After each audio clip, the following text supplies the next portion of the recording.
Chapter 821, Fainting with Force. Miss Umbridge's shrill scream echoed from the office behind the door, abruptly halting as Dellis knocked. He hesitated for a moment, feeling a pang of regret. Yet, the commanding voice of the minister left him no room for second thoughts. "Minister," Dellis began as he opened the door. Inside, Minister Fudge sat at his desk, his downcast eyebrows and gloomy demeanor casting a shadow over the room. Even the paper cranes fluttering from the fireplace dared not approach. Miss Umbridge's hostile expression only deepened Dellis's regret for choosing this moment to report. Perhaps the news he carried could bring some cheer to the ministry's top officials? With this hope, Dellis stepped into the minister's office.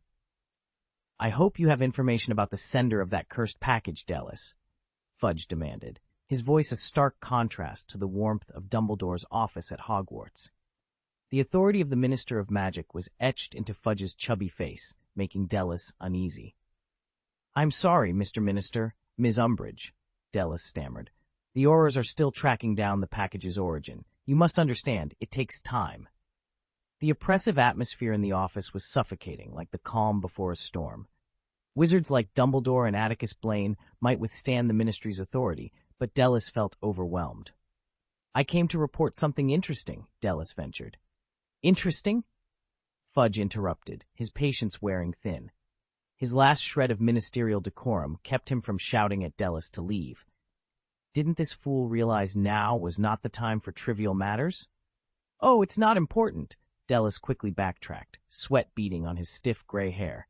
He didn't bother to wipe his temples, instead blurting out, "Maybe.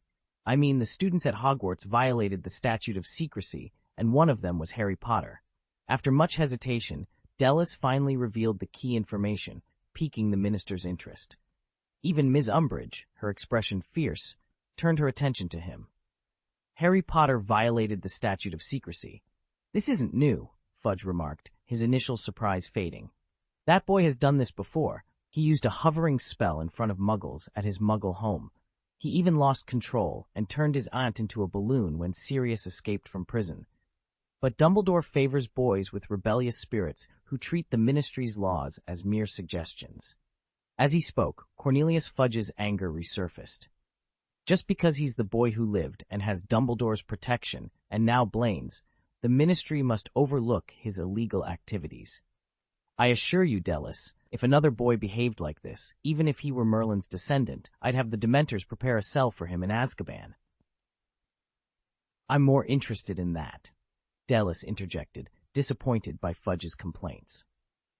After the minister, Miss Umbridge and Miss Bones visited Hogwarts following the attack on Hermione Granger, Miss Bones seemed unaffected.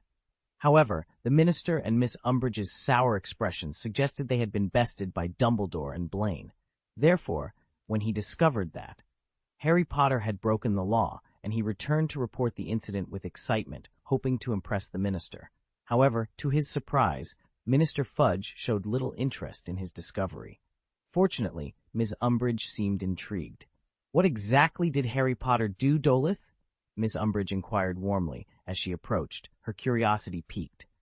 "Ah, yes, Miss Umbridge." Dellis, realizing the gravity of the situation, quickly recounted everything he knew. "To investigate the package, we visited the post office in Hogsmeade and examined the shipping records. 3 Hogwarts students, Harry Potter, Ron Weasley, Arthur's youngest son, and Hermione Granger, who was attacked today, had visited the Hogsmeade post office before the incident and sent some items to London." Miss Umbridge listened intently, captivated by the unfolding story. Dellis continued, "The registered address was a mug, the orphanage, which caught my attention. I questioned the postal workers, and one mentioned overhearing the red-haired boy, Arthur's son, say, 'Hopefully they'll like my old clothes. Oh, but it's a pity I'm not like you, Harry, with all the gold to buy so many sweets for them.' As you know, Honeyduke's Candy Shop is the most popular candy store in Hogsmeade. I spoke with the owner, who confirmed that Harry Potter had visited that day and spent a considerable amount of money, nearly buying out their entire stock of candies." Dellis, eager to ensure the minister and Miss Umbridge understood the implications, added, "Some of those candies contain magical elements.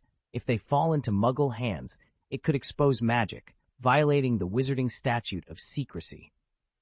Sending Honeyduke's candies to an orphanage, really? That sounds like something foolish that boy would do, Fudge remarked after a moment of silence, touching the corner of his mouth in frustration. His expression was so comical that it almost made him laugh. Umbridge's eyes sparkled with excitement, and she nearly lost her breath. Don't you see? This is a perfect opportunity, Minister. A chance? But you mean we still have to deal with the Muggles because of that boy? Fudge asked, puzzled. He noticed Dolores, who had been furious over her lost authority, now appeared exhilarated. Finally, he understood. You mean using this as leverage against Dumbledore and Blaine. But Dolores, this is a minor issue.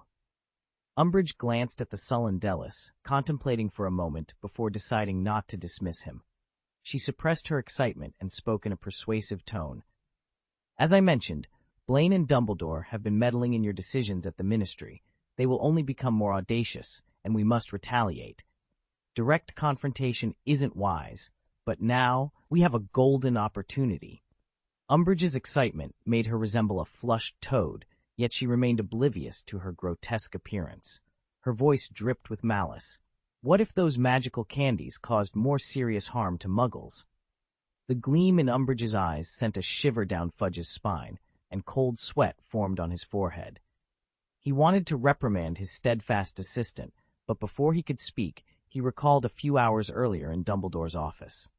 Atticus Blaine had been assertive, while Dumbledore, uncharacteristically solemn, had blocked his thoughts. Umbridge interrupted him abruptly. Of course, I understand the risks involved, Connolly, she whispered with a seductive edge.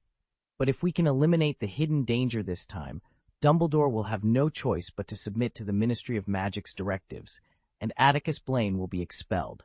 Imagine it. Dumbledore obeying us, Atticus Blaine out of Hogwarts, out of Britain entirely. Connolly's face flushed, and his temples throbbed with excitement at the prospect of such a future. If they could use the boy to achieve this goal, the Ministry of Magic would be free from any constraints. This is a once-in-a-lifetime opportunity, Connolly. Dumbledore and Blaine are focused on the young witch. They won't realize that we have the upper hand until it's too late. Though neither Dumbledore nor Blaine held official positions within the Ministry, their influence in the wizarding world was immense. Their magical prowess made them formidable opponents, more dangerous than any political adversary. What are you hesitating for, Connolly? Umbridge's urgency intensified, causing Connolly's eyes to redden and his breath to quicken. What are you planning, Dolores? He asked, his voice tinged with anticipation. Umbridge's breathing steadied as she turned her gaze to Dellis, who was nervously shrinking into himself. A pleased smile spread across her face. Dellis, can I trust that you are absolutely loyal to the Ministry of Magic and the Minister? Dellis shuddered, his short gray hair standing on end. He looked up to find both Umbridge and the Minister watching him intently. Of course, he croaked, his voice hoarse but determined. Sneck reddened as he puffed out his chest to convey his loyalty. I am very loyal to the Minister. Excellent, Dellis. Umbridge cackled, her laughter grating. You know that Bones is trying to expand the team of beaters. This matter has been resolved and will be implemented immediately. The new team will consist of employees loyal to the Ministry and the Minister. As she approached the trembling Dellis, Umbridge chuckled softly. Go, Dellis, and prevent Harry Potter from doing anything foolish that might expose the wizarding world. I trust you will handle this task admirably, won't you? You initiated this conflict first. Cornelius Fudge's expression darkened as he watched Dellis stride away, his demeanor sinister behind the desk. End of this chapter. Chapter 822. The Spirit arrives with a wave of his wand. The beams, rubble, and brick walls that had collapsed in the yard soared into the sky, as if time itself were reversing. They swiftly reassembled with a series of clicks and clacks. In the blink of an eye, an exquisite two-story building stood restored to its original state.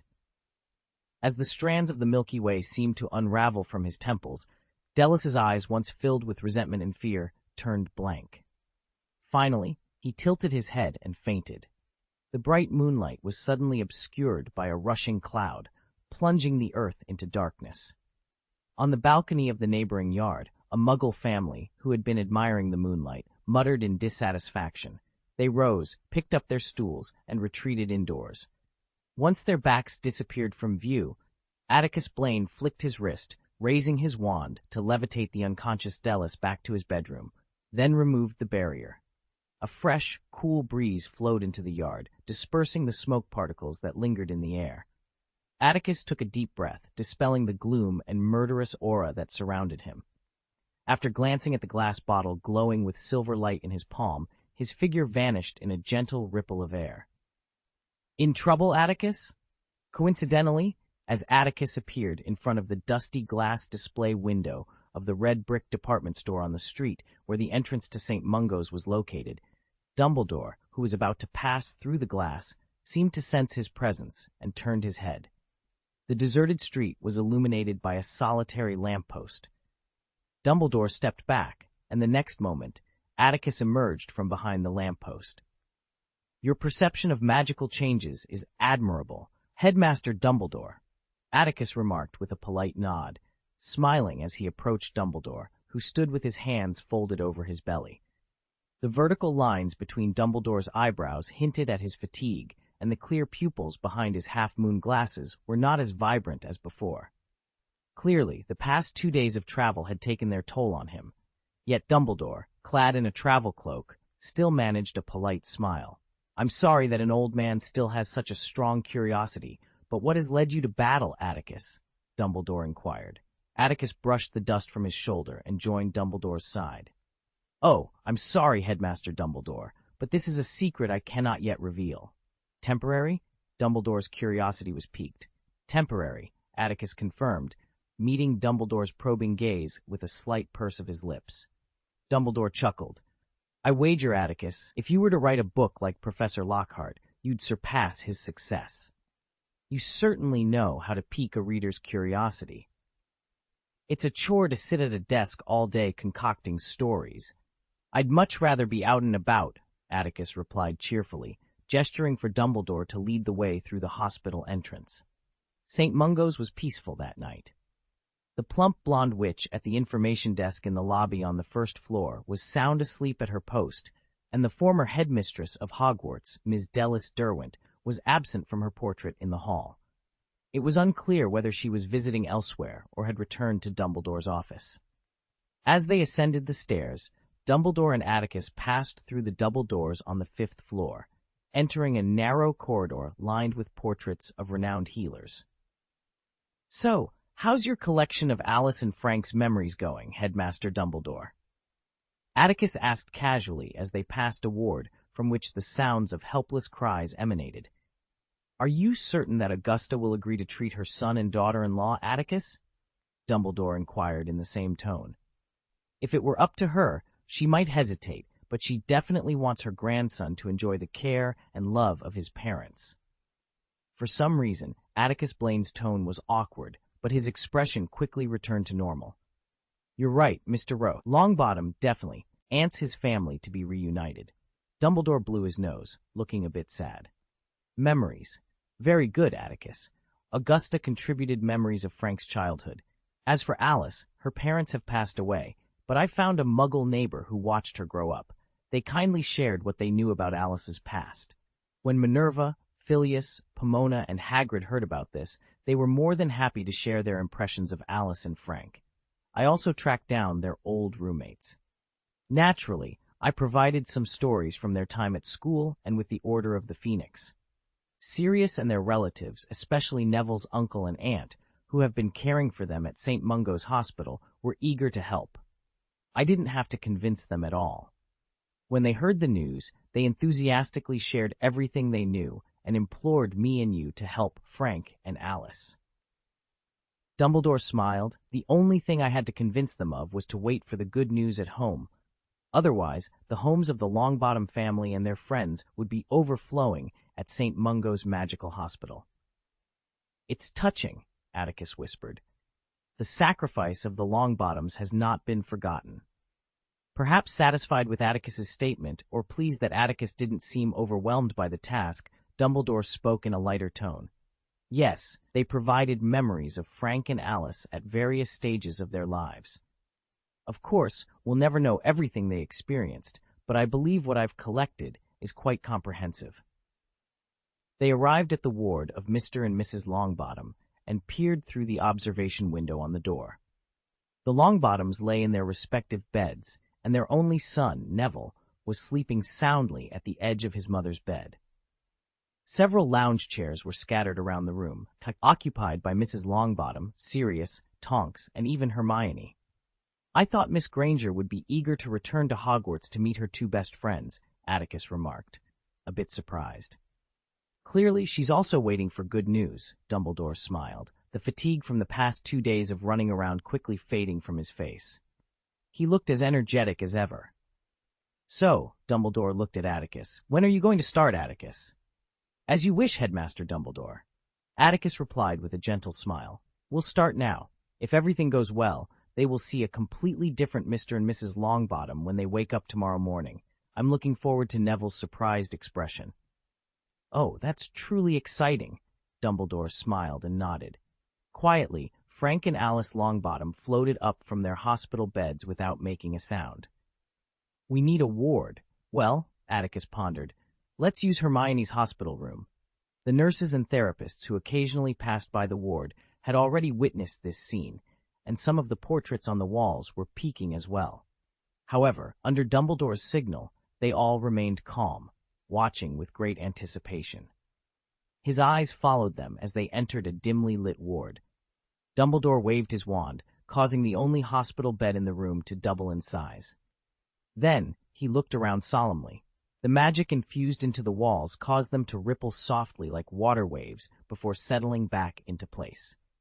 The ward was completely isolated, ensuring that no one could easily breach it. Atticus Blaine removed his coat, adjusting his sleeves and shirt collar with a sense of purpose. Observing this, Dumbledore followed suit, removing his traveling cloak and shaking out the loose cuffs of his robe beneath it. "Now, tell me the detailed steps, Atticus," Dumbledore said, his tone tinged with anticipation. End of this chapter. Chapter 823, Purifying the Soul. Alice and Frank lay on the hospital bed, unaware of the extraordinary experience awaiting them. Bathed in starlight, they were ensnared in a nightmare, their weary faces slightly contorted. "Show me the memories you have collected, Headmaster Dumbledore," Atticus Blaine requested. In the dimly lit room, Dumbledore waved his wand, conjuring a stone basin with the true rune delicately etched along its edge. The basin contained a silvery substance, both liquid and gaseous, swirling within. Though it seemed ready to overflow, mysterious magic kept it contained, spinning slowly. "Have you already sorted it?" Atticus asked, glancing at the pensieve that illuminated the somber ward. He was slightly surprised. Working with a wizard of Dumbledore's caliber was indeed a rare ease. "It seems there's no issue," Atticus nodded, meeting Dumbledore's attentive gaze. "The process is mainly divided into 2 steps, Headmaster Dumbledore. The first step, as you know, involves completely removing the memories intertwined with malevolent thoughts and dark magic from Mr. and Mrs. Longbottom's spiritual world. These cannot be retrieved in any way. This is not merely a superficial memory cleansing like the forgetting curse. It delves deep into the inner world to erase everything." Atticus spoke with gravity. "This is why I need your assistance, Headmaster Dumbledore. I've attempted to use pure magic to cleanse a muggle's spiritual world, but it proved ineffective. The Cruciatus Curse is one of the soul magics, and its evil thoughts must be eradicated with higher dimensional power. Utilizing the power of the soul's origin is beyond my capability. I haven't crossed that threshold as you have. However, my research on the blood curse has allowed me to discover some tricks to trigger the soul's origin power." Dumbledore remained silent, simply rolling up his sleeves once more. "The second step," Atticus continued, glancing at the pensieve on the floor between the 2 hospital beds, "is to return those memories to them. It's not as simple as pouring memories into their minds. You must delve into their spiritual world and use the soul itself to influence their personalities. I can't explain it clearly, Headmaster Dumbledore. This is an uncharted area of magic. In short, you'll see it." Dumbledore's profound experience in magic allowed him to grasp Atticus's ideas without further explanation, and he knew how to proceed. "I'm looking forward to it," Dumbledore nodded. "Shall we begin?" "I'll handle Frank, and Alice is yours," Atticus said. The two approached the Longbottom's bedside. After exchanging a solemn glance with Dumbledore, Atticus focused on Frank's closed eyes. Suddenly, the quiet ward seemed to transform from the inpatient department of St. Mungo's to a turbulent sea. In the void, magic power roared with violent changes, causing the ward's walls to ripple like rain on water. Ripples formed, and countless tiny bolts of lightning flickered around Atticus and Dumbledore. Crack! The tiny lightning bolts radiated in all directions. Despite the ward's near destruction, everything remained intact, except for the pensieve and the two protected beds. Almost simultaneously, Atticus's sharp eyes brightened, emitting a vivid purple light that filled half the ward. On the other side, Dumbledore's power resonated, making the space vibrate as he moved with fluid grace. From his wrist, a gradually intensifying aura flowed into Alice's body. As if piercing a water curtain, the noise in the ward. Atticus Blaine found himself far removed from the physical world, having entered the spiritual realm of Frank Longbottom. This realm was an ocean on the brink of depletion. As Atticus gazed down at the sea of souls beneath him, a moment of clarity struck him. In the vast sky above, fireballs, shrouded in pitch-black thunder and lightning, descended like meteorites, crashing into the sea with a breath of destruction. Each impact sent massive waves rippling through the sea of souls, yet the malevolent fireball lingered, suspended above the water, causing the sea to evaporate in fury. The seawater, unwilling to vanish, surged with determination, driving the fireballs into the depths, sacrificing itself to extinguish a single fireball. This struggle perhaps explained the drastic change in Frank Longbottom's temperament following his injury.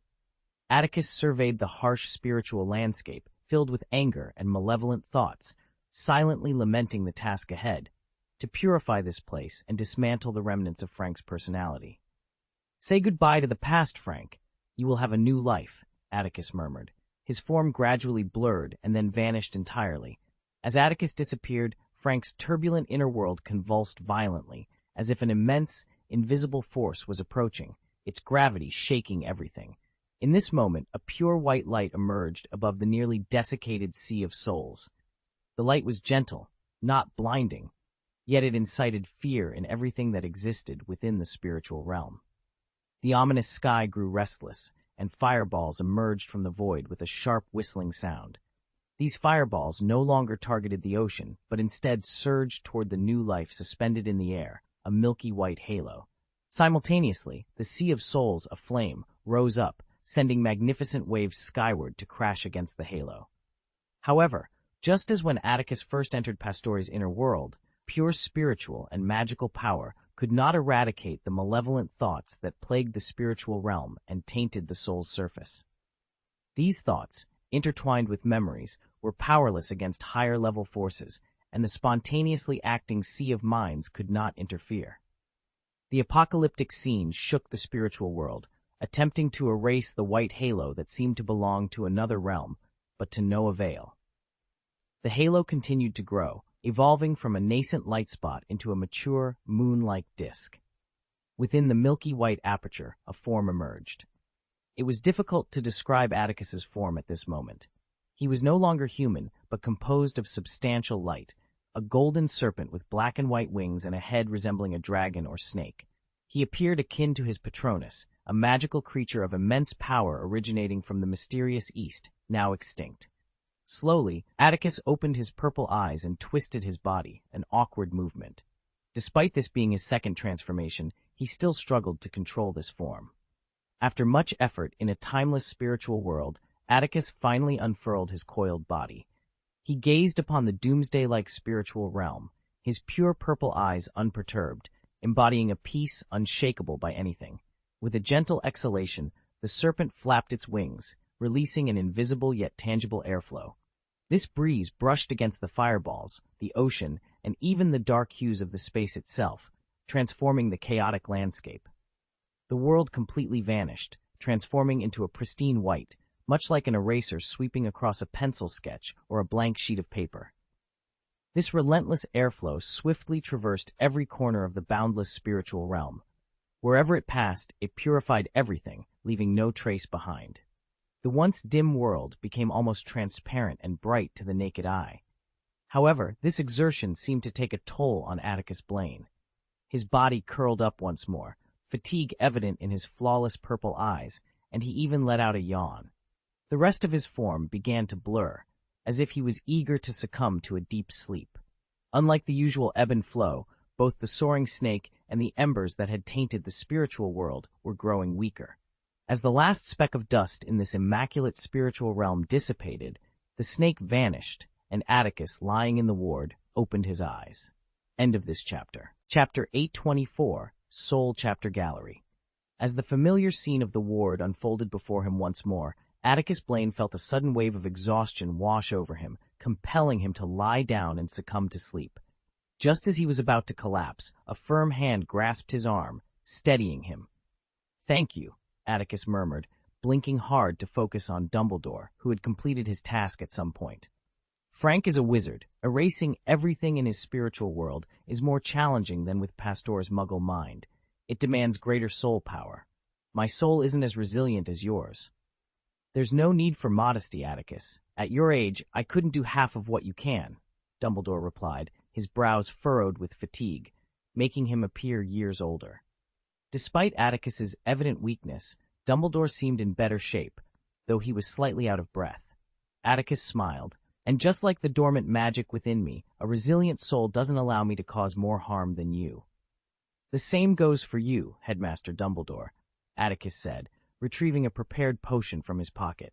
He handed one to Dumbledore with a smile, adding, "No need for modesty." In the cluttered ward, Alice and Frank lay asleep. Their slumber was no longer marked by the deep, pained expressions of before. Instead, they appeared as peaceful as infants, their breathing steady. Dumbledore was surprised to see that Alice and Frank looked significantly better, as if an inexplicable force was revitalizing their frail bodies. Once the nightmare within the soul is dispelled, the soul's power can seamlessly connect with the body. To some extent, they have become healthier, Atticus explained after drinking the potion, which shimmered with silver specks. He closed his eyes to rest for a few minutes, and when he reopened them, he looked much improved. Noticing Dumbledore's surprise, he spoke in a calming tone. "If we stop at step 2, Atticus, what about Frank and Alice?" Dumbledore inquired. "They can still awaken," Atticus replied, lowering his gaze to the rejuvenating bodies. "But they will be like newborns, knowing nothing of this world. They will forget themselves, their families, and magic. They will need to learn everything anew, gradually understanding the world and maturing over many years." In truth, this state was already a blessing for Alice and Frank. At least they were free from suffering. This spiritual purification had taken much longer than previous attempts. By now, the night had reached its darkest hour before dawn. "The most important thing is to ensure nothing goes wrong, Atticus," Dumbledore said with concern, observing Atticus's wariness. "Perhaps we should rest to ensure the next step proceeds smoothly." "Let's finish this tonight," Atticus insisted, shaking his head at Dumbledore's suggestion. "The hardest part is over. The next step will be much simpler. I no longer need to exert my soul's power forcefully. I just need to use my mental strength to transfer the organized memories into the soul corridor." The ward's atmosphere grew tense once more after a brief respite. Atticus gazed at the peacefully sleeping Frank and Alice, took a deep breath, and raised his wand. Their bodies trembled slightly and slowly floated from their beds. Under Atticus's control, they hovered above the pensieve, unconsciously holding hands. The Longbottoms share a deep bond, and their souls are closely connected. Being near each other should help them accept the linked memories more easily, Atticus explained, as the tip of his wand traced after images in the air. In the dimly lit ward, a sudden breeze stirred the air, and an enigmatic magic enveloped Atticus Blaine. His well-proportioned figure emitted a light that was both white and dark, causing the space around him to tremble slightly. Observing these changes, Dumbledore frowned, but after a moment of contemplation, he realized that Atticus was employing the blood curse to interact with the souls of Frank and Alice Longbottom.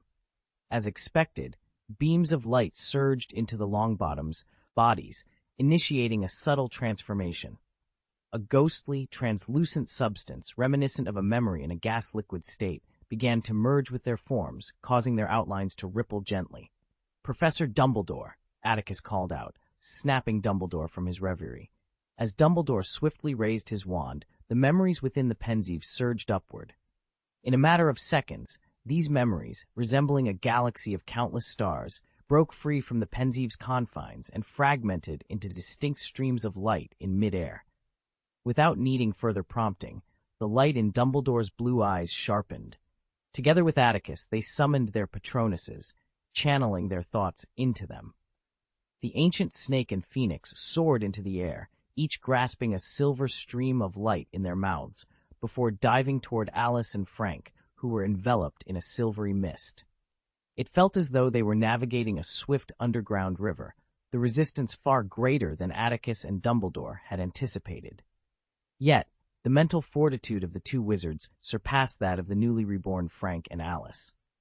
The phoenix and the tan snake pressed onward, and soon a flawless white light pierced the darkness. With a resonant hum, the white light created an opening, and Atticus and Dumbledore's consciousness momentarily descended into chaos. When they regained their senses, they found themselves in human form once more. "What is this?" Dumbledore murmured, even though he had witnessed countless mysteries beyond the grasp of ordinary wizards. The scene before him left him momentarily dazed. However, Atticus, having experienced this once before with Pastora, remained calm. They stood amidst a bright white mist, endless and reminiscent of the primordial chaos before the world's creation.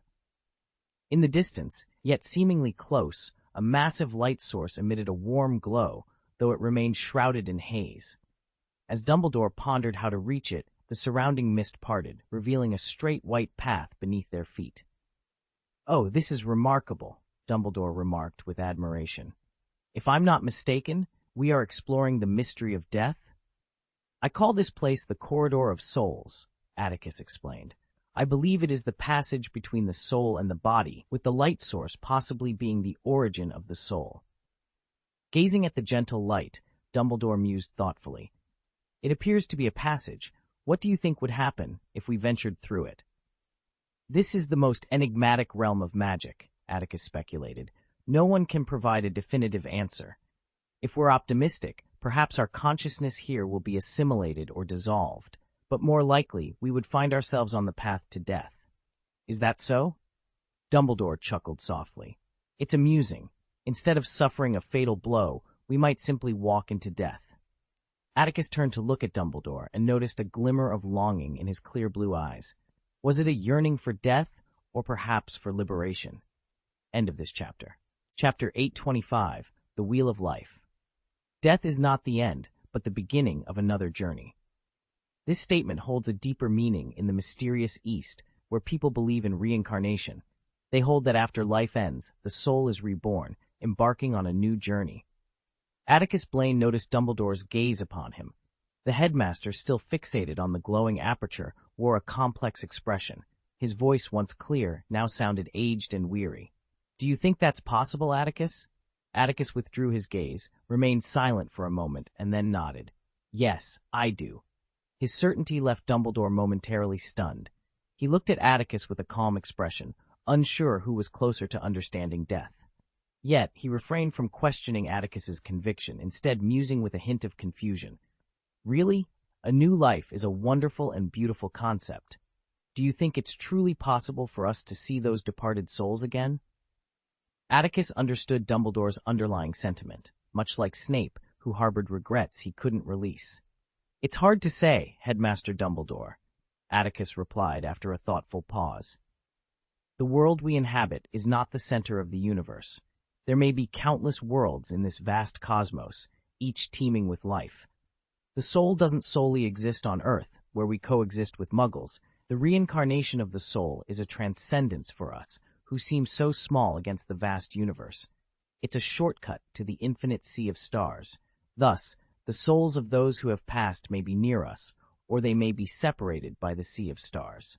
As Atticus spoke with calm assurance, Dumbledore's expression subtly shifted.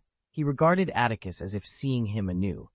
The blue eyes behind his half-moon spectacles brimmed with astonishment, akin to the wonder a young Muggle-born wizard feels upon first seeing the majestic Hogwarts castle, nestled among mountains and dark waters, challenging their worldview. "What's the matter, Headmaster Dumbledore?" Atticus asked, seemingly unaware of the impact of his words, surprised by Dumbledore's reaction.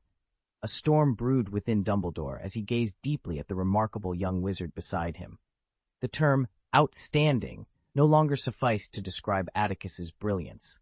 His magical prowess was unparalleled, perhaps only rivaled by the four founders of Hogwarts from millennia past. Even Tom Riddle's strength at this age paled in comparison to Atticus's. Those worlds, Dumbledore's voice was hoarse, as if his spiritual body lacked any organ, yet his heart was pounding. What are they like, Atticus? Who knows? Atticus smiled. Anything is possible, isn't it? If the universe is infinite, then theoretically, all forms of worlds we can imagine might exist. Yes, Dumbledore mused, as if realizing something profound. It's so amazing. When the soul crosses the sea of stars and is born in a new world, everything from the past is left behind. Do you think it's possible for memories to be preserved, Atticus? Reincarnation means letting go of everything. Preserving memories might not align with the universe's rules, Atticus replied with a smile. But perhaps there will be something different, right? Dumbledore's blue eyes sparkled with interest. Maybe. Seeing the despondency lift from Dumbledore, Atticus decided to conclude the discussion. Everything is just speculation, isn't it? Oh, I think we shouldn't waste time. Atticus turned and looked behind him, recalling the memories of Frank and Alice that he and Dumbledore had brought from the past. The outside world seemed to be suspended behind them, each memory spinning like a beautiful star in the vast expanse of the universe. The glorious galaxy shimmered as Atticus Blaine spoke. Through the cloister, we need to send memories to the soul. As he said this, Atticus raised his right hand and held up one of the galaxies. His expression revealed a slight struggle. It wasn't until Dumbledore lifted another galaxy that he understood the source of Atticus's exertion. In this magical place, memories seemed to possess weight, imposing a certain mental strain on both Atticus and Dumbledore. The two moved forward in silence, their pace deliberate yet steady. The mist in this pure white world quickly retreated around them, highlighting their progress. Their speed was astonishing, and they had traveled a considerable distance. The sun on the horizon became clearer, revealing not a single halo but two, exuding a soft white light and closely aligned. From afar, they appeared as one luminous entity. Upon crossing a certain boundary, Atticus and Dumbledore stopped simultaneously. The suction force emitted by the halo ahead, though still some distance away, did not disturb the surrounding clouds. However, it did affect Atticus, Dumbledore, and the memories they held. Reaching this point, Atticus finally exhaled in relief, his expression relaxing. From Pastor's Muggle, I understand that individual differences stem from two parts. One part is the soul. Each soul is unique, with its own brilliance, and acquired experiences shape different personalities, Atticus explained. He released his grip on the memory, allowing the galaxy to float freely toward the halo. Dumbledore followed suit. If we only send memories into the minds of Frank and Alice, they remain just memories. But by connecting them with the soul through the soul corridor, a new personality can emerge in the sea of the soul. This is my theory. Dumbledore nodded slightly, watching as the two galaxies gradually approached the halo, eventually being absorbed like stars captured by a black hole. The wait was brief. A breeze suddenly stirred in the ethereal soul corridor. Under their watchful eyes, the still white light of the halo began to ripple like water. The gray hole at its center started to undulate, as if something was brewing within, the fluctuations growing more intense. Boom! In an instant, two torrents of vibrant colors surged from the gray hole, racing back in the direction from which Atticus and Dumbledore had come. The once quiet soul corridor now pulsed with subtle changes, difficult to describe, as if infused with life. The torrents reached the beginning of the soul corridor in the blink of an eye, penetrating it and submerging into an equally pure and flawless space. Dumbledore gazed into the distance, contemplating the world beyond the fragmented space. He realized it was the spiritual world of Alice, newly arrived. It was as if the sky had shattered and the Milky Way poured onto the earth. The pristine spiritual space rippled anew, forming a fresh, untainted spiritual ocean. Every inch of the surrounding space was suffused with a vague sense of joy, as if the soul itself celebrated the body's return to normalcy. According to what you mentioned in Professor Moody's class, Atticus, do you think the death curse attacks the soul corridor where we currently stand? Dumbledore inquired. I believe so, Atticus replied. Atticus Blaine nodded thoughtfully. Regarding Horcruxes, to be honest, this magic is incredibly complex. Only by understanding the soul to a certain depth can one even attempt to split it.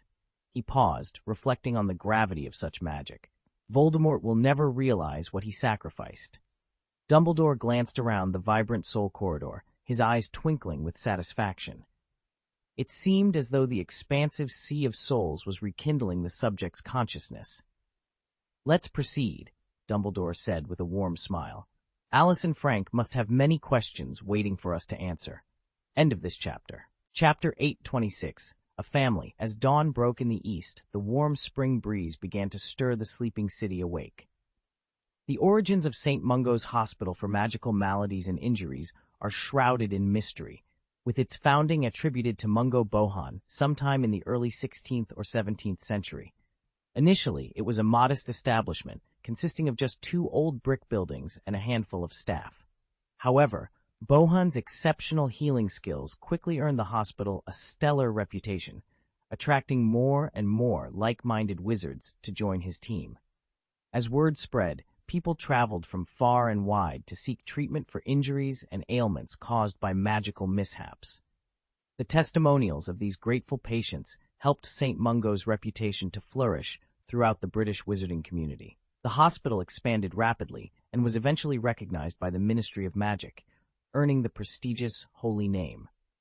However, Bohan made a critical error in choosing the hospital's location. To avoid detection by Muggles, he initially built it in a remote area outside London. Yet the Muggle expansion was far swifter than he had anticipated. Before long, the hospital found itself surrounded by Muggle buildings, leaving no room for a garden or any semblance of a peaceful healing environment. Consequently, patients were confined to narrow, cramped wards. In an effort to shield the wizards from Muggle interference while still allowing them to enjoy sunlight, the windows in all wards were set high on the walls. As the morning light filtered through one such window, it illuminated Neville's face. In the golden glow, his eyelashes fluttered, and he let out a few indistinct murmurs. Sleeping with his face pressed against the hospital bed from a low stool was far from comfortable, a stark contrast to the 4-poster beds at Hogwarts. When Neville attempted to lift his head and stand, sharp pains shot through his shoulders and neck, while his waist and legs ached, pinning him to the bench. After several attempts, he finally managed to stand, albeit unsteadily. A restless night had left him dizzy, with blurred vision and a queasy stomach. Thanks to his physical education training, Neville's discomfort gradually subsided, and he became aware of the unusual silence in the ward.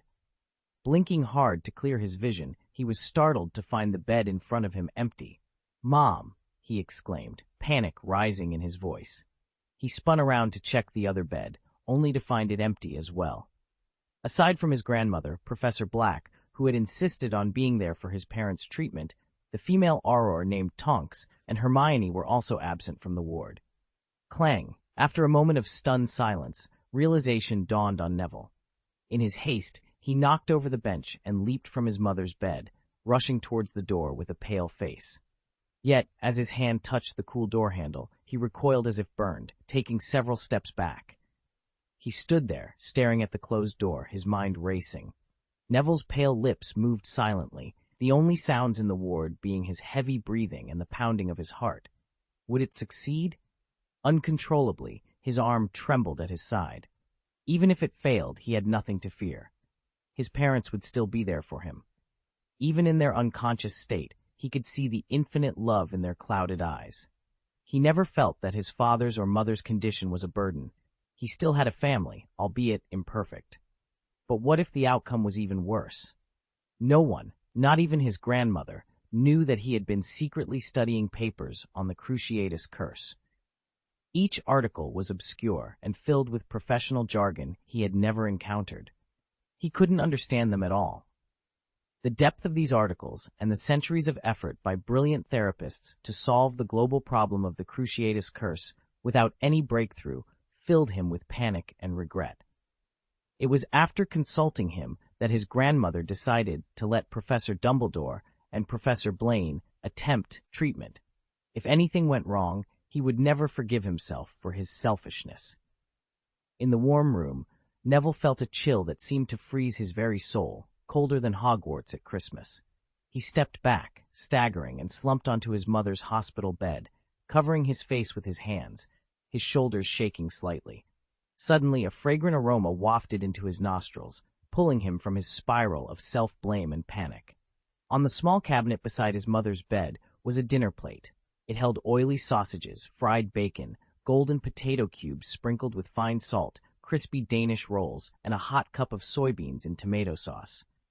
The meal was so rich that some of the dishes were unfamiliar, even compared to Hogwarts. Neville stared blankly at the plate, realizing that the enticing breakfast had been there all along, unnoticed until now. A flicker of doubt crossed his mind. Perhaps his grandmother had brought it, or maybe it was the thoughtful Hermione who had fetched it from St. Mungo's restaurant. Yet, this was the source of his confusion. During his stay at St. Mungo's, the food had always prioritized nutrition and ease of digestion over taste. Touched by Hermione's thoughtfulness, Neville found he had no appetite. 1 second, 2 seconds, 3 seconds passed. It wasn't hunger, but some strange impulse that made him rub his red eyes, bring the plate over, and place it carefully on his knees. After a moment's hesitation, he picked up a potato nugget and slowly chewed it. The crispy potato burst with flavor, causing Neville to open his eyes in disbelief. He had never tasted anything so delicious. As if possessed by Slytherin's despised Crabbe and Goyle, Neville couldn't control his actions. His hands moved rapidly between the plate and his mouth, his cheeks bulging with food, a stark contrast to his recent weight loss. Neville devoured the food voraciously, chewing with determination, yet refusing to slow his pace. His eyes, red and glistening, brimmed with tears that fell in large, hot drops onto the dinner plate. Despite the plate quickly emptying, Neville did not stop. He even used his fingers to gather the remaining morsels, placing them into his mouth as he wept softly. The meal was delicious not because of culinary expertise, but because it was prepared with boundless gratitude and love, which Neville could taste with every bite. The door creaked open slightly, casting a shadow across the threshold. Neville dared not lift his head, mechanically continuing to pick at the remnants with trembling fingers. Hermione stood at the door, her hand covering her mouth as she cried. The old lady, who had been strong and unyielding all her life, was also in tears. Tonks blew her nose loudly. While Sirius's eyes were red, his gray gaze tinged with a hint of loss. Even Dumbledore removed his glasses to wipe the corners of his eyes, his expression somber. "Dad, Mom." Neville finally broke down when 2 warm arms wrapped around his shoulders. He dropped the plate, embracing the 2 figures before him tightly, and sobbed uncontrollably. End of this chapter. Chapter 827, The Perfect Ending. Although the therapists at St. Mungo's had anticipated it, when the Longbottoms finally awoke from their decade-long stupor, it caused a sensation throughout the hospital. Patients and staff alike were eager to witness this miracle firsthand.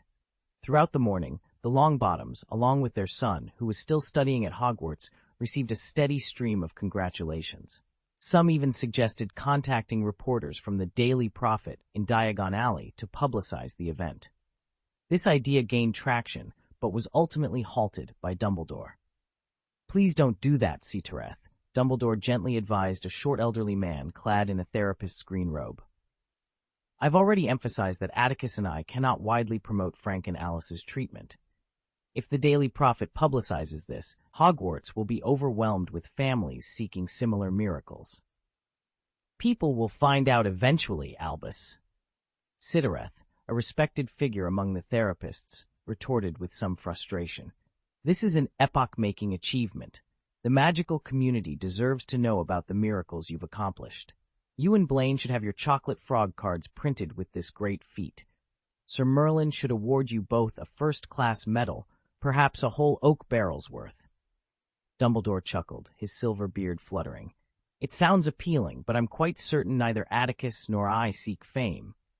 With his supreme authority, Dumbledore managed to quell the matter, though gossip was sure to spread. By the time Atticus Blaine awoke from his deep slumber, the sunset had painted the white wall opposite his hospital bed with a warm, lazy blush. After blinking a few times, the haze lifted from his eyes, and his purple pupils appeared more vibrant than before. Fingertips brushed the corners of his eyes as Atticus quietly absorbed the changes within himself. Everything seemed clearer, as if he had been viewing the world through a gray lens that had now been wiped clean. "Barrier," Atticus murmured, raising his hand and moving his fingers through the air as if playing with water waves.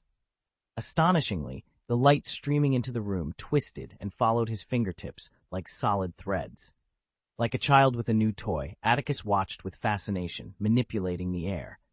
His gentle movements stirred ethereal magic, causing a breeze to materialize in the closed ward.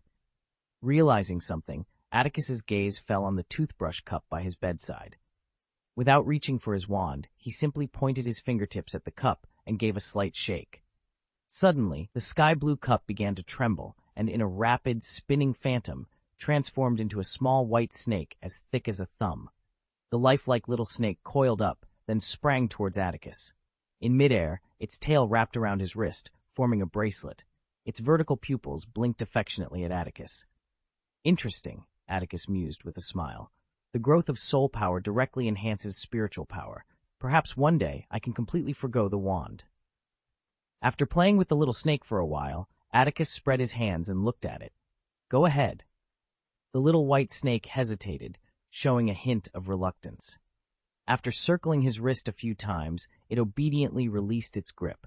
The snake slithered swiftly along the quilt, down to the end of the bed, and then along the bedpost, before disappearing into the shadows beneath the hospital bed. After watching the little snake leave, Atticus Blaine glanced toward the door. Senbei stood up, dressed neatly, and waved for the others to enter. "Come in, everyone," he called. The Longbottom family entered one by one. To give them a moment to express their gratitude privately, Hermione, Sirius, and Tonks waited outside. "I don't know how to thank you, Atticus," Mrs. Longbottom exclaimed. In just one day, she seemed 20 years younger. Her posture was straighter, her voice more robust, and some of the wrinkles on her cheeks had faded, leaving behind fine lines that radiated vitality. Yet, she remained as straightforward as ever. She approached Atticus at the bedside, took his hand, and shook it firmly for a long time. "You've restored Frank and Alice to health, allowing Neville to live with his parents. I've always known that this child dreams of such a life. In short, Atticus, whatever you need in the future, whatever you do, the Longbottom family will support you unwaveringly." Atticus withdrew his aching hand and smiled. "I'm just doing what I can and what I believe is right, Augusta." "Yes, I expected you to say that," Mrs. Longbottom replied, her eyes bright with admiration. "Just like Dumbledore. Noble.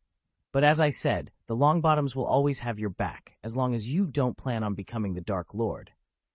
"Grandmother," Neville interjected, a hint of dissatisfaction in his voice. "Professor Blaine would never become the Dark Lord." Atticus looked at Neville with mild surprise. Under Mrs. Longbottom's strict upbringing, Neville had always been timid and often ridiculed at Hogwarts. Yet now he seemed transformed, boldly speaking up to his grandmother. "Oh, I was just teasing Neville," Mrs. Longbottom said, smiling at him. Atticus chuckled, his gaze shifting to Frank and Alice, who each had a hand on Neville's shoulder. Unlike their previous haggard appearance, the couple, who had been in a state of confusion for over a decade, now looked vibrant, much like Sirius after escaping Azkaban. Their eyes were filled with hope and vitality. "So," Atticus addressed the two heroes of the last Wizarding War with a gentle expression, "how does it feel to wake up, you two?" When they first regained consciousness, Atticus had a brief conversation with them. They knew who the young man before them was. After a day of hearing many people talk about it, they finally understood the magnitude of what had happened. The young wizard had pulled them out of their nightmare. "To be honest, it's a bit disorienting," Frank admitted, his new personality gentle and humorous. He smiled warmly. "After a good sleep, I realized I was 10 years older. The worst part is that after all this time, England still hasn't reached the World Cup final." Everyone laughed softly, including those outside the door. "But there's something to celebrate, right, Frank?" Alice said, brushing Neville's hair and looking at her son with boundless love. I'm so glad that at least we didn't miss Neville's coming-of-age ceremony. From now on, we won't miss a single birthday in your life until we leave this world. That'll be many years, Mom, Neville replied with a smile. The joyful reunion of the family deeply moved Atticus. It had only been half a month since he left Hogwarts, yet it felt like a lifetime. Fortunately, all the unexpected events had led to a happy ending. He needed to prepare in the coming days to face even more challenging obstacles. End of this chapter. Chapter 828, Gift of the Sword. Atticus Blaine didn't seek the Longbottom family's gratitude. His decision to help them wasn't driven by a desire for thanks, but by his admiration for Neville's gentle nature and the heroism of Frank and Alice, who were warlords of their time. He felt compelled to try and assist them.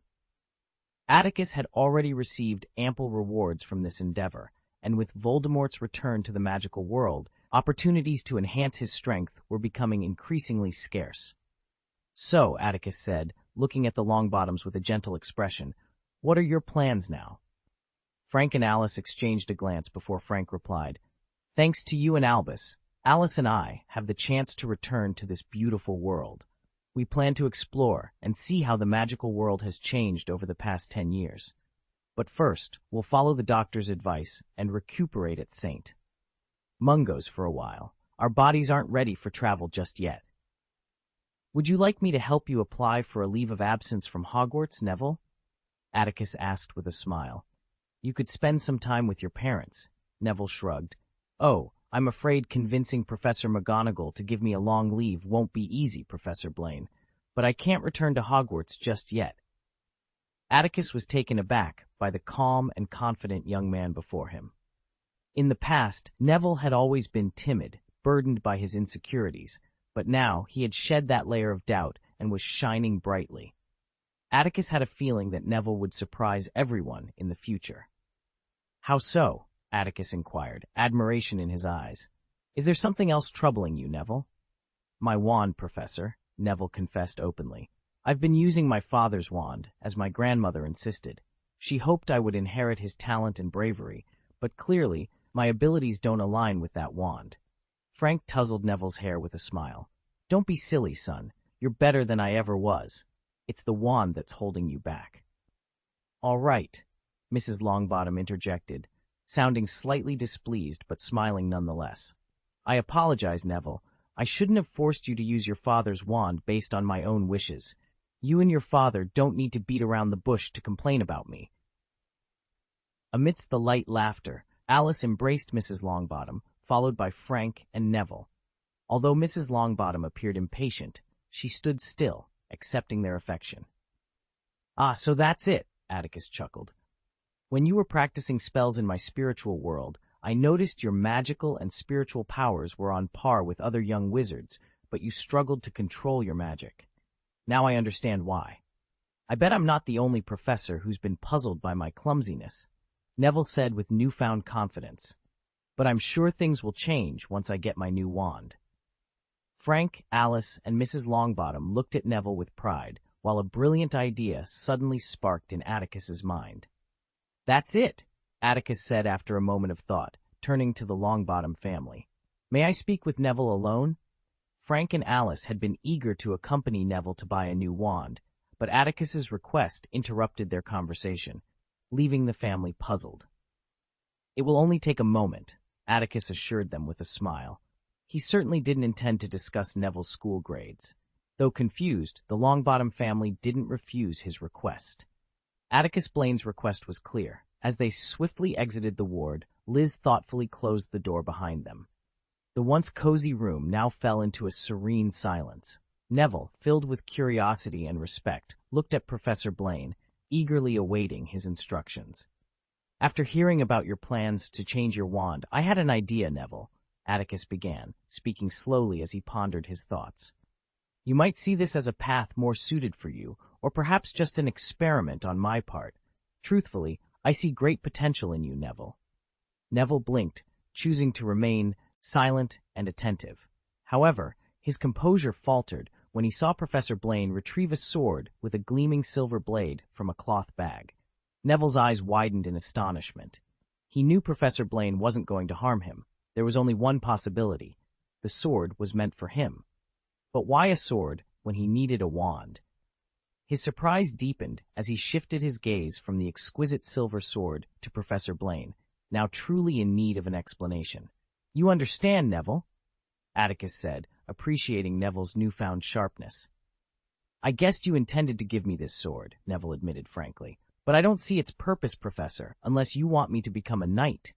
In that case, I'd still need a horse. A unicorn might suffice, though they're more suited to a lady." "Ha, a knight?" Atticus chuckled. "That profession is long outdated. I don't intend for you to pursue that path, Neville." With a swift motion, Atticus tossed the sword to Neville, who instinctively caught it. As his hand gripped the hilt, a warm sensation coursed through his palm, evoking a faint sense of kinship. He swung the silver sword a few times, surprised by its smoothness, yet still puzzled. "I noticed early on that you possess physical talents beyond those of other young wizards," Atticus said, his tone more serious. "It's not just your strong physique, but also your excellent reflexes, Neville. This opens the door to an ancient and innovative dueling method." Atticus continued, "This sword was forged by goblins using mithril. It's incredibly sharp and imbued with magical power, capable of resisting spell attacks. It also functions as a wand, serving as a medium for casting spells. Using a mithril sword for magic will feel different from a wand, and you'll need to explore this on your own, as I lack the experience to guide you." After a brief pause, Atticus added, "I believe this sword can harness your exceptional physical talents. If you master it, you could develop a unique style of dueling, blending magic and martial skills." Neville nodded hesitantly. "I think I understand what you mean. Oh, pardon me, did you get this sword? It's remarkably handy." "Oh, that's a secret," Atticus replied with a smile.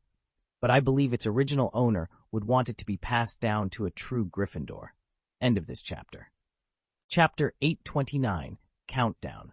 Neville felt a wave of dizziness wash over him, struggling to grasp the full meaning of Professor Blaine's words. Yet, as he gazed at the sword in his hand, he couldn't help but admire its beauty. The blade shimmered with a bright silver hue, exuding an air of elegance.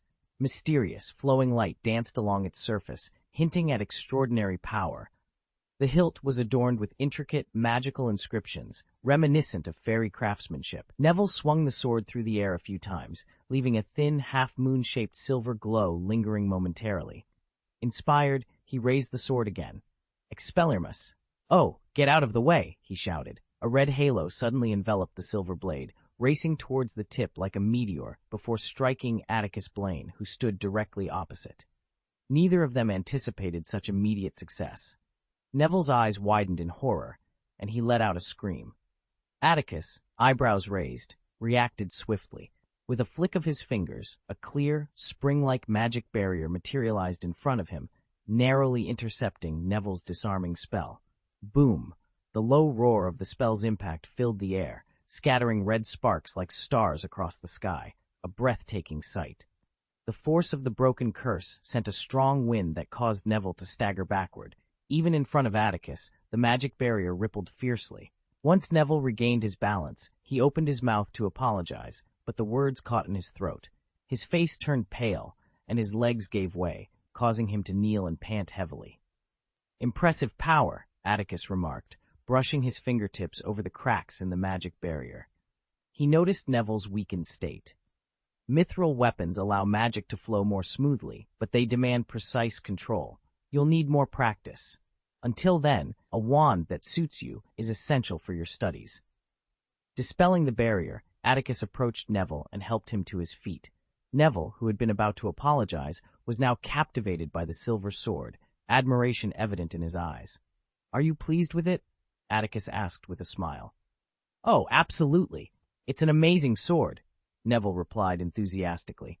"Does it have a name, Professor?"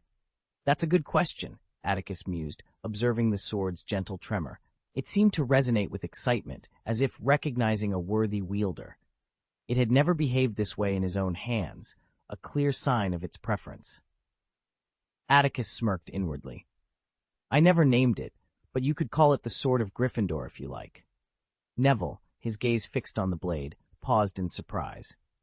He looked at Professor Blaine with a hint of confusion, then nodded with renewed determination. I'll strive to become as great a wizard as Gryffindor, Professor Blaine. Atticus simply pursed his lips, choosing not to elaborate further.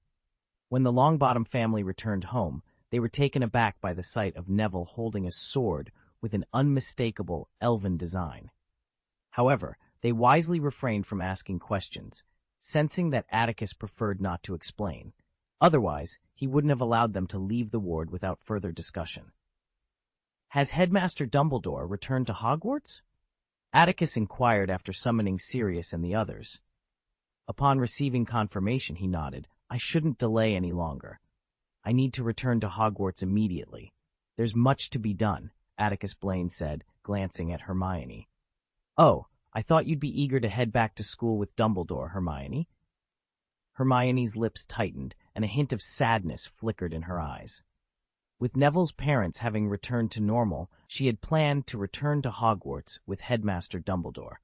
However, her hospital ward had been taken over by an unfamiliar professor, and her belongings were scattered around the room. Hermione cast a sideways glance at her hospital bed, biting her lip in frustration. Her gaze then shifted to the bedside table, and a question popped into her mind. Where is my toothbrush cup? Hermione? Atticus prompted gently. If you have other matters to attend to, you can return to Hogwarts with Neville.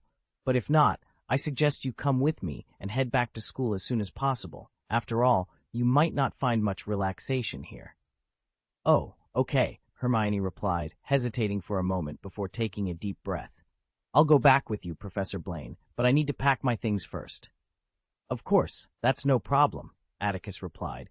Finally realizing that he was standing in Hermione's ward, he nodded and said, I'll wait for you outside, and we'll apparate back to Hogwarts.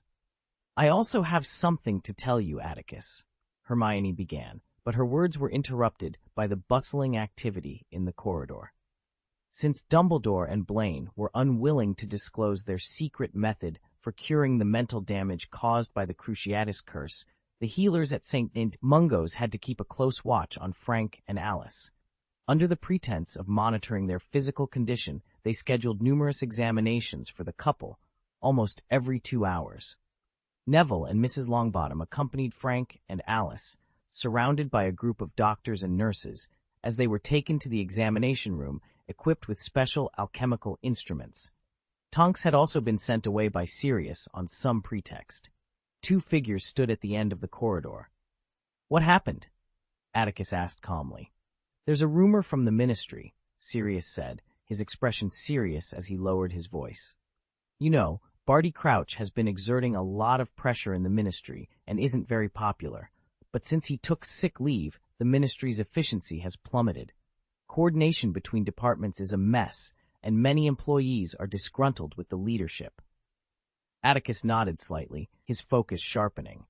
But you know, Fudge isn't concerned with any of this. He's busy currying favor with pure-blood families and celebrities to benefit his own family. He's left everything to Umbridge, but that woman is only interested in power. Apart from the execution department, she's clueless. She's placed incompetence in other departments, and some people can't stand it. Who? Atticus asked, his curiosity piqued. He's a young guy from the Department of Transportation, just a few years out of school, but that's not the point, Sirius explained, waving his hand dismissively. The young man couldn't stand the ministry's atmosphere, so he secretly visited old Barty's house to investigate. He found the place deserted and dusty, as if no one had lived there for some time. Not many people know about this yet. The ministry is suppressing the news, claiming Crouch might have gone abroad to recuperate. But you know this won't hold for long. Soon, the whole world will know, and the ministry will have to investigate. You understand what I'm saying? Sirius fixed Atticus with a sharp gaze. You might have good reasons for not sharing what you know about Crouch, but be careful, Atticus. The higher-ups in the ministry, and you know who I mean, have no interest in you or Dumbledore. The murmurs of speculation grew louder, and anyone with a keen eye could see that capturing Dumbledore might be an impossible task. However, word had spread from Percy that Atticus Blaine was the last person to visit Barty Crouch. Perhaps it was the looming return date that made him reluctant to spend too much time concealing any flaws. These thoughts flickered through Atticus's mind, yet his expression remained composed. "If someone intends to pin this on me, that's truly foolish," Atticus remarked, his tone shifting as his eyes darkened. "You and Remus should also be cautious in the coming days." Sirius's face clouded over visibly, understanding the implication behind Atticus's words. "What about Harry?" he asked, concern etched in his features. "You might feel a bit apprehensive," Atticus replied, his demeanor softening as he observed Sirius's tense expression and twitching eyes. "But I assure you, my life is not in jeopardy. I can guarantee that." End of this chapter. Chapter 830. The Quietly Changing Hermione. Atticus Blaine and Hermione were delayed for a while before setting off, primarily due to Hermione. The young witch claimed she couldn't find her toothbrush cup and insisted on buying one from a muggle shop near St. Mungo's. Watching Hermione dash away, Atticus felt a twinge of curiosity. This girl, known for her impeccable memory and strict demeanor, seemed a bit reckless since her injury. Fortunately, they managed to make it in time for lunch. As Atticus escorted Hermione into the foyer and they entered the great hall, the bustling room fell silent. From the 4 long house tables to the staff table at the front, it was as if time had momentarily stopped. This eerie silence was short-lived, however, as the hall erupted into cheers and applause, causing the floating candles and window panes to tremble with the noise. Many young wizards from Slytherin House felt their cheers weren't loud enough. They leaped onto their stools, grabbing silver plates from the dining table and banging them enthusiastically. Meanwhile, the faculty table joined in the applause, showing their respect for Atticus's efforts in dismantling a notorious dark wizard organization. Even Professor Snape offered a few lazy claps, while Karkaroff wore a tepid smile, his eyes remaining cold. Atticus raised his hand, signaling for quiet with a smile, and then resumed his lunch. After a few bites of sausage, Karkaroff spat it out in disgust. "Truly awful," he exclaimed, his face twisted with disdain. "The kitchen elves should be hanged. Those damn creatures overcooked the sausages." Dumbledore, several heads of houses, and Madame Maxime noticed Karkaroff's dramatic display, but Professor McGonagall gripped her fork tightly, glaring at him as if she wished to silence him with it. Everyone else chose to ignore Karkaroff's antics. Hermione, unable to contain her excitement, hurried over to the Gryffindor table, beaming as she embraced her friends one by one: Ginny, Lavender, Parvati, Fred, and George. The twins wore mischievous grins and teased, "Oh, stay away from us, Miss Know-It-All, or we'll catch your bad luck." Despite their jest, they hugged her warmly. Harry and Ron were last, and Hermione lingered longest in Harry's embrace. "Professor Binns said if I don't improve my essays, he'll turn me into a ghost too," Harry joked, his grin stretching wide. "That wouldn't be so bad," Hermione replied with a bright smile, "if it helps you focus more on your homework." When Hermione turned to Ron, a flicker of awkwardness crossed his face, but he quickly dismissed his thoughts and hugged her tightly. "I thought you planned to stay at St. Mungo's until the Ministry of Magic went bankrupt from your treatment costs," he quipped. "Oh, the environment there isn't bad," Hermione replied with a playful raise of her eyebrows. "If St. Mungo's had a library, I wouldn't mind staying a few more days." Hermione's popularity soared, especially after the first task of the tournament. Many young wizards queued to congratulate her, and even students from the head table came over. Cedric brought Cho Chang, Crumb, Luna, Hannah, Ernie, and Justin, while Fleur approached with Gabrielle in tow. "I don't want to face 2 boys alone in the second task," Fleur said, her silver hair cascading as she smiled at Hermione. "I'll try not to hold you back," Hermione replied with a smile. On the way back, the camaraderie and warmth of her friends surrounded Hermione, a testament to the quietly changing dynamics in her life. As Atticus Blaine passed by, Fleur paused momentarily. She lifted her elegant chin, her face radiant with eyes that sparkled like stars. "If you have such an exciting adventure next time, could you take me with you?" she asked. "Miss Delacour," Atticus replied with a gentle smile, "there's no need to chase excitement blindly. I believe you'll find plenty of enjoyment in the second game." Fleur wrinkled her nose, ready to accuse him of feigning ignorance. However, as the commotion around them began to settle, Atticus took the opportunity to touzle the hair of Gabrielle, who stood beside Fleur, gazing at him with admiration. With a smile, he made his way to the staff table. Harry and his friends watched as Professor Blaine walked to the front of the auditorium. Once he took his seat, they turned their attention back to their own affairs, their eyes filled with admiration. "What an amazing person!" Angelina exclaimed, sitting 2 seats away from Hermione. She pulled the Daily Prophet from her pocket and waved it. The front page featured a controversial report on the Joint Tribunal's progress in convicting a group of dark wizards. Many were calling for Dumbledore or Blaine to step forward and seek justice.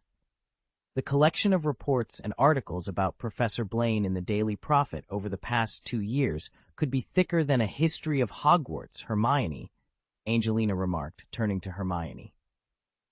"The newspapers haven't mentioned anything about you, but it must be related to this dark wizard organization, right? Professor Blaine left Hogwarts to uncover the truth about your attack. It wasn't long before news broke about the dismantling of that organization. Did he tell you why they targeted you?" "Well," Hermione began, having been away for half a month and missing Hogwarts food dearly. She was asking Harry and Ron about their classes while eating scrambled eggs, seemingly unconcerned about her appearance. When she heard Angelina's question, her eyes flickered with sensitivity. "I don't know. Neither Angelina nor Professor Blaine mentioned it to me. Maybe they just don't like me." Harry and Ron exchanged glances. As Hermione's closest friends, they immediately sensed she was withholding something, but the crowded room wasn't the place to press her. Angelina wanted to inquire further, but Hermione, after swallowing her food, slumped her shoulders and sighed heavily. "I've never felt so exhausted. I just want to return to the dormitory and rest, but that's not possible. I'm so behind on homework. I need to catch up quickly. Of course, I need a shower first. St. Mungo's was crowded, and I was too weak to wait in line." "You can use the prefect's bathroom, Hermione. I have the password," Angelina offered with a smile. "I promise it'll be an experience you won't forget."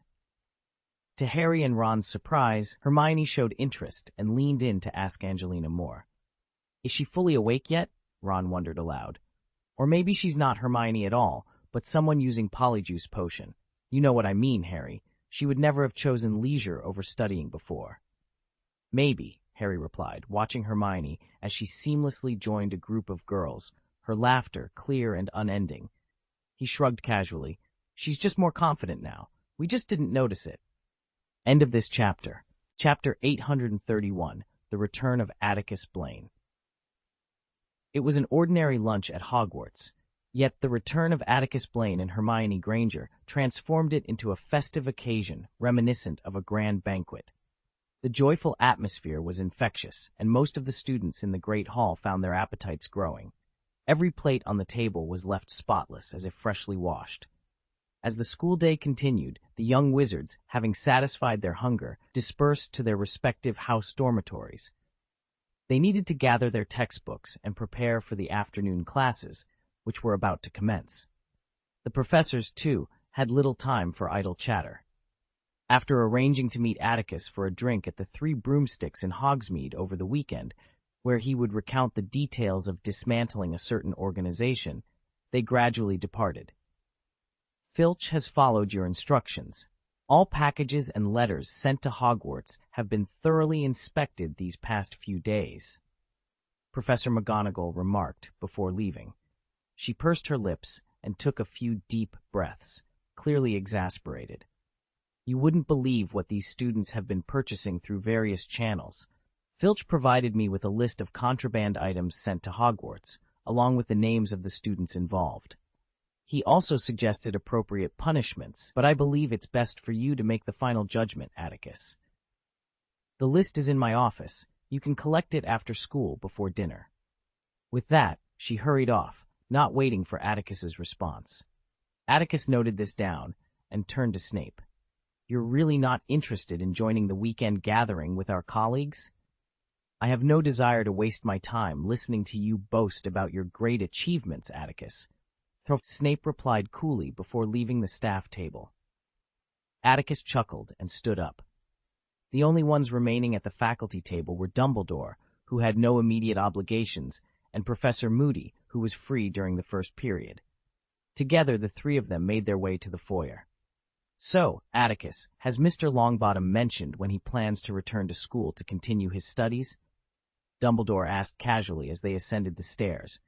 "He mentioned that the wand he's been using belongs to his father, Frank. Now that his father has awakened, he needs to return it and visit Ollivander's for a new one," Atticus explained.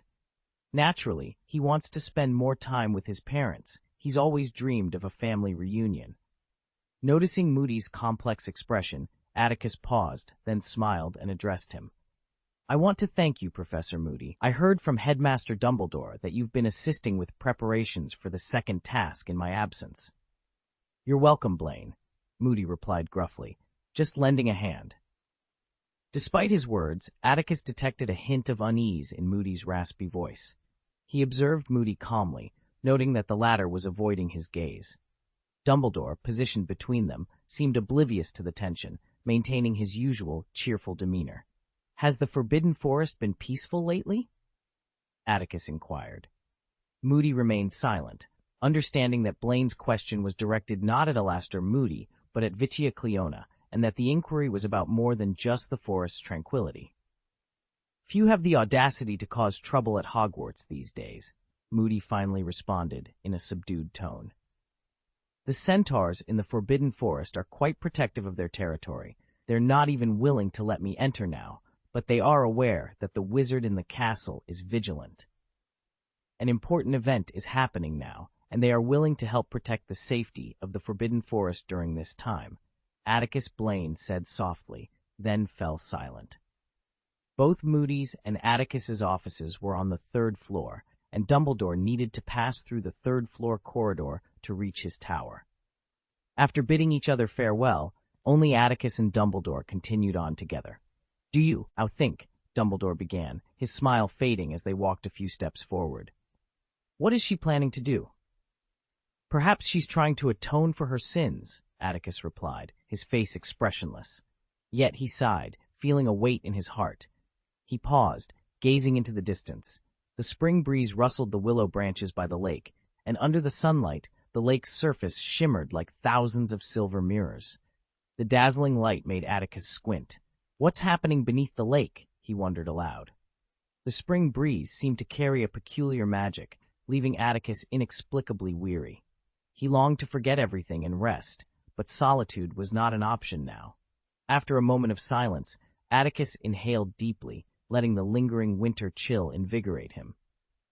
"Alastor did add some tricks at the end of the track when setting up underwater obstacles," Dumbledore said calmly. "There are some commendable and wonderful spells arranged. Perhaps you should take a look." "I will," Atticus nodded. "Do you think," Dumbledore hesitated, appearing as weary as Atticus, "are they ready to face this? I mean, Harry and his friends?" Observing Dumbledore, who seemed burdened with self-doubt, Atticus smirked slightly. "This was all done with your tacit approval, Headmaster Dumbledore." Dumbledore's beard and hair fluttered in the wind, appearing more gray than silver. "Yes," he murmured absent-mindedly. "Witnessing all this is harsh for him, but he must conquer his fear, summon the courage to face it, strive to understand, and fight of his own accord." Atticus neither agreed nor disagreed, merely smiling before swiftly heading to his office. Every moment back at Hogwarts was a delight. Unnoticed, the clouds on the horizon had turned crimson. At the edge of the Quidditch pitch, Hermione panted, tugging at her shirt collar to let the cool breeze on the grass cool her down. It had to be said that Professor Blaine's insistence on daily exercise made sense. After spending half a month in St. Mungo's, resuming training felt more exhausting than before. The rising temperature caused Harry and Ron to sweat profusely, their clothes clinging to them like slug mucus. "We can't eat like this," Ron complained, wrinkling his nose. "No one will want to sit with us. They'll think we stink." "We can grab something from the Great Hall and eat in the common room while you continue telling us about Neville's changes," Harry suggested, his breath more labored than usual after running. "It's incredible. We never thought to ask about Neville's family situation. We should have realized he never mentioned his parents, only his grandmother. It's amazing.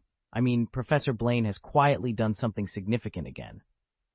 "No problem," Hermione said cheerfully. Angelina told me the password to the prefect's bathroom. I'm going to have a good wash. You guys prepare all the after-school papers from the past few days. In half a month, I plan to have everything sorted out. After that, perhaps we can find half an hour to discuss Neville. End of this chapter. Chapter 832, An Idea. On the first night of an ordinary school day, the atmosphere in the Gryffindor common room was more cheerful than usual. The return of Professor Blaine and Gryffindor House's champion, Hermione Granger, had everyone buzzing with excitement. As Harry and Ron descended the spiral staircase from their dormitory, arms laden with homework, they found the common room abuzz with eager discussions. The topic of the hour was the relationship between Professor Atticus Blaine and the group of dark wizards he had recently apprehended, notorious for their brutal treatment of muggles. The Daily Prophet had disclosed certain details of the confrontation, which took place on the outskirts of Berlin. A golden web of fire had lit up the night sky, casting a glow visible throughout the city. Many likened the spectacle to the Quidditch World Cup final from the previous summer. "My mother told my father about this," Seamus exclaimed as Harry and Ron passed by. He was waving the Daily Prophet in his hand, visibly agitated. The paper reported on the sentencing of several dark wizards who had committed heinous crimes. "He wrote to me, saying that if these villains were in the Muggle world, they'd be shot for their deeds. I agree with him. Just look at the verdict from the Inquisition. After 30 years in prison, these scumbags might still get to enjoy their retirement if they're lucky." Before Seamus could continue his tirade to Dean and Ginny, who had become distracted upon seeing Harry, he added indignantly, "I bet if Professor Blaine were in charge of the trial, he wouldn't let these scum see the light of day again." Harry, aware that Seamus's father was a Muggle, understood his friend's intense hatred for the dark wizards. He slowed down, peering over Seamus' shoulder at the newspaper, and asked Ron, puzzled, "What's an ecosta?" "I guess it's a prison, but not as famous as Azkaban," Ron shrugged. "What I'm more curious about is why Seamus's dad wants those bad guys to face the gun." "The gun? What is that, Harry? A poison?" This question was not easy to explain. Harry thought for a moment before saying, "It's from a gun. It's a Muggle metal wand. The metal bullets it fires are very fast and can penetrate the body. If it hits a vital part, it can kill you instantly. Some Muggle countries use it for executions, but the Muggle government in Britain has abolished this penalty." "Oh," Ron imagined the sensation of a high-speed metal projectile piercing his body and shivered. "That must be very painful. Muggles are really twisted. However, these dark wizards do deserve such punishment." The sofa they usually occupied by the fireplace was taken by two first-year students. Harry stopped Ron from shooing away the unsightly juniors, and they settled on a nearby sofa instead. Placing their homework books on the table by the stairs to the girls' dormitory, Harry glanced at the wall clock above the old chest of drawers on the other side of the common room. He raised an eyebrow. "Why hasn't Hermione come back? She's been gone for about an hour." "Who knows? Maybe the prefect's bathroom was too big, and she got lost in there," Ron said, collapsing onto the sofa. "Though I think Angelina might be exaggerating. That bathroom can't be that luxurious. Percy would never miss a chance to brag, but he's never mentioned it." Despite his nonchalance, a hint of worry crept into Ron's expression. "I haven't heard Hermione mention she's particularly good at swimming, but the second task requires her to stay underwater for a whole hour. That's completely impossible, right?" Perhaps it was the gun Seamus had mentioned that lingered in their thoughts. Harry found himself inspired by a sudden thought. "Unless she can get professional diving equipment during the game," he mused aloud. Just like in the first task, when Hermione summoned the invisibility cloak and prepared a set of scuba gear in advance. Anticipating Ron's curiosity, Harry elaborated, "It's a piece of Muggle equipment that lets you move freely underwater, but I'm not sure if scuba gear would work at Hogwarts or if using it would break any rules, considering it's a Muggle invention." Ron, understanding Harry's train of thought, sat up from the soft sofa, feeling invigorated. "That sounds way more interesting than guns. When Hermione gets back, you should tell her about this idea and see what she thinks." Harry, his green eyes blinking with curiosity, added, "I've been wondering about something. According to the clues in the golden egg, they'll take away Hermione's most precious treasure. If she doesn't retrieve it within an hour, the warriors will lose their treasure completely. What do you think that could be for Hermione? That's a good question, but we always seem to overlook it, Ron replied, frowning and puffing out his cheeks. It's hard to say, Harry. Maybe it's Hogwarts, a history. She's always loved that book. Or it could be How to Get Out of a Dying You, her new favorite. She takes it everywhere. Could be, Harry chuckled, ready to share his own guess. Just then, the portrait of the fat lady swung open, and Hermione, the subject of their conversation, slipped into the lounge. She seemed to be in high spirits, her face lit with an excited smile. Spotting Harry and Ron, she hurried over, her steps light and quick. "Make room," Hermione said, unceremoniously lifting Harry from the sofa and squeezing in beside Ron. The two boys, now cramped together, exchanged glances before turning their attention to Hermione. Fresh from a bath, her cheeks glowed with a healthy sheen, and her slightly damp hair lay against her snow-white collarbones. In her excitement, she had buttoned her shirt incorrectly, revealing a hint of blush on her chest. Ron, noticing this, quickly averted his gaze, catching Lavender's eager eyes in the crowd. He waved and smiled at her. "What's going on, Hermione?" Harry asked, pointing out her clothing mishap before getting to the heart of the matter. "I've figured it out," Hermione exclaimed, her lips pursed in an attempt to contain her excitement. "It's so simple, or maybe not simple, but I believe I can do it. The key is, I should have thought of it sooner, right?" "If you mean," Harry began, puzzled by her cryptic explanation. "Advanced transfiguration," Hermione clarified. "I can transform into a creature that can breathe underwater. I overlooked it because it's a 6th-year course." "6th year," Ron interjected, clicking his tongue. "I have to remind you, Hermione, there's only a week left before the competition. Mastering a Newt-level spell in such a short time is ambitious. I think Harry's earlier suggestion was good. He mentioned something that helps muggles move underwater, called scuba. Maybe you could summon it during the task." "Scuba," Hermione paused, considering the idea before shaking her head. "It would help me move underwater, Harry, but it requires professional training, which isn't my expertise. Plus, I doubt the judges would allow muggle equipment."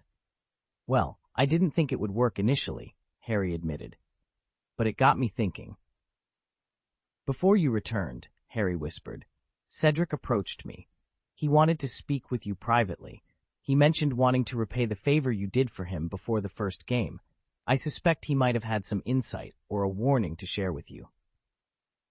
As Harry anticipated, Hermione declined without a moment's hesitation. Yet, her curiosity was piqued, and she asked, "By the way, Hermione, where did you get your inspiration?" "Oh," Hermione exclaimed, flipping her hair with a smile. "There's a mural in the prefect's bathroom depicting a blonde mermaid. It reminded me of this." End of this chapter. Chapter 833, Exploring the Black Lake at Night. Compared to the hectic days of constant travel, Atticus Blaine found a semblance of comfort upon returning to Hogwarts. Although he couldn't completely relax, the familiar surroundings offered a respite from his previous chaos. Atticus now had an additional daily task, inspecting the mail sent to Hogwarts students and professors. He didn't need to open the packages. His immense mental acuity and intuition as a magician allowed him to quickly assess whether something was dangerous. However, this task still consumed an hour each morning before breakfast, given the sheer volume of items arriving at Hogwarts daily. His efforts were not in vain. Almost every day, he discovered items unsuitable for school, many originating from Slytherin. Students from this house often struggled to distinguish between harmless prank items and dangerous dark artifacts. Without Professor Blaine, the excitement of physical education classes would be halved, a sentiment shared by all his students. Upon his return, the students resumed their exercises in escaping adversity. Most performed as they had before, which was expected given the countless repetitions of this drill. The education of learning from failure was something even Atticus couldn't fully impart. The students had to discover it for themselves. However, Hermione's progress was notably impressive. To help her resist a curse's erosion, Atticus and Dumbledore had infused her with their magic for a time. While wizards typically cannot easily absorb another's magic, The sheer power of Atticus and Dumbledore's magic left a residual effect on her. This, combined with her prolonged state of magical depletion, prompted Hermione's body to draw more magic to replenish itself. Consequently, Hermione's magical prowess had noticeably increased, and the life-and-death challenges had toughened her nerves, compensating for some of her natural shortcomings in dueling, a timeless and essential skill. Regarding Dumbledore, since their conversation in the Soul Corridor of Frank and Alice, he seemed to harbor suspicions. However, the notion was so incredible that even Atticus had dismissed it as mere conjecture. Dumbledore, uncertain if it was an illusion, seemed to restrain his curiosity when interacting with Atticus. After all, the mystery was more enchanting than any magic. With a quarter of an hour left before 9 in the evening, the castle was relatively quiet. Few young wizards roamed the floors, most being fifth-year students preparing for their owl exams in June. In his office, Atticus set aside a letter and gazed at the flickering flames in the fireplace, momentarily lost in thought. Remus had written to inform him of his visit to Hogwarts for the second game in 2 days. He hoped to discuss expanding their alchemy workshop business in the United States. However, Atticus suspected Remus had other motives, possibly prompted by Sirius or his own observations. Remus was, after all, a meticulous wizard with a keen sense of awareness. Nonetheless, Atticus welcomed the opportunity for their meeting. He's right, we should hurry up and finish what we came here to do. Meanwhile, Atticus Blaine, having sent his letter, stood atop the tower, his robes billowing in the fierce wind. He faced the silent darkness, which flowed like smoke and water, yet he remained unmoved, standing in silent communion with the towering mountains that loomed in the endless night. As the lights of the castle extinguished one by one, only the small tower where Dumbledore resided remained aglow. A gray owl, perched in the shed, noticed Atticus standing in the corridor outside. It fluttered its wings and took to the air, circling above his head with curious eyes. The rustle of its feathers against the strong wind roused Atticus from his reverie, and he smiled at the owl. "Actually, I can fly too," he said with a grin. In the next moment, under the owl's astonished gaze, Atticus leaped onto the wall and then into the abyss. The sudden sensation of weightlessness made him sway and tee, but as his speed increased, a profound sense of freedom filled his heart. In that fleeting moment, he recalled Dumbledore's words about the soul being free from the body, existing in the material world. Before he could fully savor this exhilarating feeling, the ground rushed up to meet him. Atticus quickly adjusted, tracing a graceful half-moon trajectory in mid-air. He soared past the verdant grasslands, which had been bent by the strong wind, and in the blink of an eye, he hovered above the shores of the Black Lake. "What was that noise just now?" Harry asked, stopping abruptly under the invisibility cloak. He clutched its edge to prevent it from being swept away by the gusting wind. He peered into the vast night sky, puzzled. "Maybe it was an owl," Hermione suggested, having also noticed the disturbance. "Owls are nocturnal and might be out hunting. Crookshanks does the same. We shouldn't waste time, Harry. I can't spend the whole night here. I need to finish Professor Flitwick's papers." "Then at least make sure you come out of the lake alive," Ron interjected, shivering in the cold spring air. He grabbed Harry and Hermione's robes, urging them forward. "Let's get this over with," he said, his voice trembling as they continued their journey. "You must be crazy, Hermione. Why can't you try it during the day instead of at night?" Ron asked incredulously. "Oh," Hermione's cheeks flushed in the darkness. "I can't let anyone see me, you understand, Ron. I originally planned to transform myself into a fish or an otter, but the time was too short, and my understanding of advanced transfiguration isn't thorough enough. I could barely manage to grow a tail." Silence hung over the lake for a few moments before the two boys under the invisibility cloak burst into laughter. "You're telling me," Harry said, trying to suppress his laughter, "that you're going to be a mermaid?" No sooner had he spoken than he received a sharp elbow to the ribs, the pain nearly knocking the wind out of him. "Not a mermaid," Hermione retorted, clearly annoyed that Harry had compared her to one of those blue-skinned, unattractive creatures. "I couldn't make myself grow gills. That involves more complex transformations. In fact, I found another solution, the bubble charm." It allows me to breathe underwater. I only learned about it in 6th grade. When I was studying advanced transfiguration spells, I realized that maybe the advanced spellbooks could help me solve my dilemma, so I looked through them. If the bubble charm works like that, Harry said, his experience making Ron suppress his laughter and speak seriously, why go through the trouble of growing a fish tail when this spell lets you breathe underwater? Oh, that's because, Hermione replied in a subdued tone, clearly unhappy. I'm not very good at swimming. You know, Ron, this will help me swim faster underwater. End of this chapter. Chapter 834. Practice. The two boys maintained an eerie silence, but the occasional twitch at the corners of their mouths betrayed their unease about Hermione's desire to transform herself into a mermaid. Hesitantly, the trio made their way to the riverside. After scanning their surroundings to ensure they were alone, Harry lifted the invisibility cloak from above their heads. The sound of endless waves echoed in their ears, and the cold moisture in the air made them shiver in unison. Over the past few years, sneaking around the school after lights out had become a familiar adventure. Just last year, they had even ventured into the Forbidden Forest for a midnight encounter with a werewolf alongside Hagrid, Sirius, and Snape. However, they rarely visited the Black Lake at night. Tonight, the moon was absent, and only a few dim stars dotted the vast night sky. Even with their keen eyesight, they could barely discern the faint starlight. The Black Lake lived up to its name, appearing as a vast expanse of darkness. Standing by the lake, Harry, Ron, and Hermione gazed at the water, which seemed more like rippling ink than liquid. Harry glanced at Hermione, whose lips were tightly pursed. He hesitated for a moment, but ultimately remained silent. Instead, Ron crouched down, dipped his hand into the lake, and immediately shivered. The icy chill made his scalp tingle. "This is crazy," Ron muttered, retracting his hand and wrinkling his nose. "Even if you don't drown, you'll freeze to death." "You all saw it," Hermione said, facing the abyss-like Black Lake. She tried to calm her nerves with deep breaths. Now she understood why the competition team had chosen the Black Lake for the second event. The experience was indeed exciting, and facing it was no less daunting than confronting a fire-breathing dragon. Both Fleur and Crumb have conquered their fears and experimented. I can't lose to them. I can't go into the water for the first time on race day. Her voice grew more resolute. I have to adapt in advance. The two boys exchanged glances and sighed softly.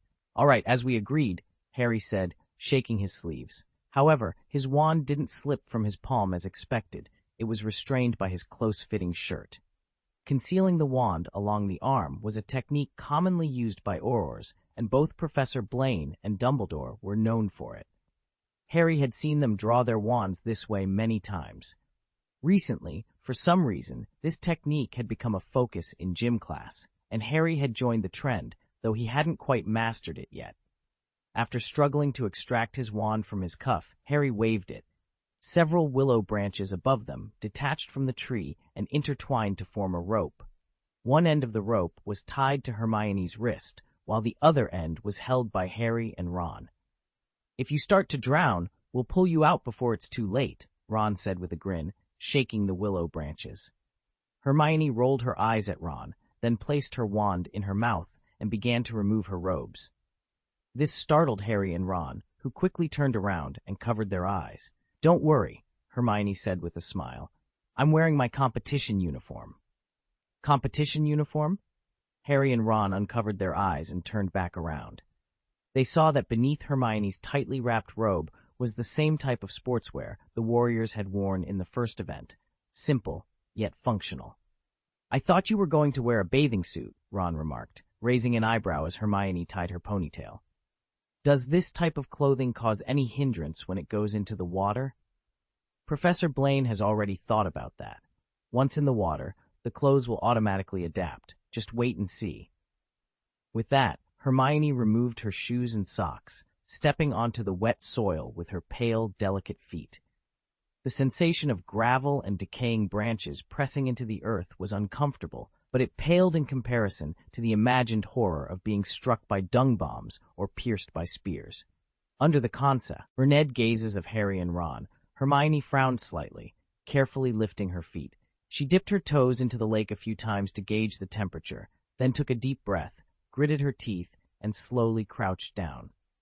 Using a unique breathing rhythm she had learned from running exercises, Hermione focused on relaxing her body, trying to ignore the biting cold of the lake water.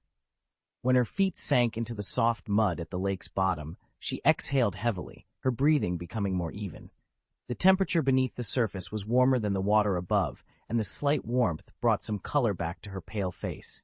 At that moment, Hermione thought of Professor Blaine again. A strong body is indeed crucial for wizards. "How do you feel?" Harry asked nervously, swallowing hard. "Better than expected," Hermione replied, removing her wand from her mouth. The sportswear she wore began to transform. The loose polyester material quietly thinned and tightened, conforming to her body and accentuating her youthful, graceful figure. To avoid embarrassment, Hermione submerged herself in the water up to her neck, holding her wand aloft. Atticus Blaine watched quietly from midair as Hermione completed her transformation. She cast a bubblehead charm on herself and dove into the water to acclimate to the environment. After the initial panic subsided, Hermione relaxed, embracing the adventure she had never experienced before. She swam excitedly along a section of the lakeshore several times.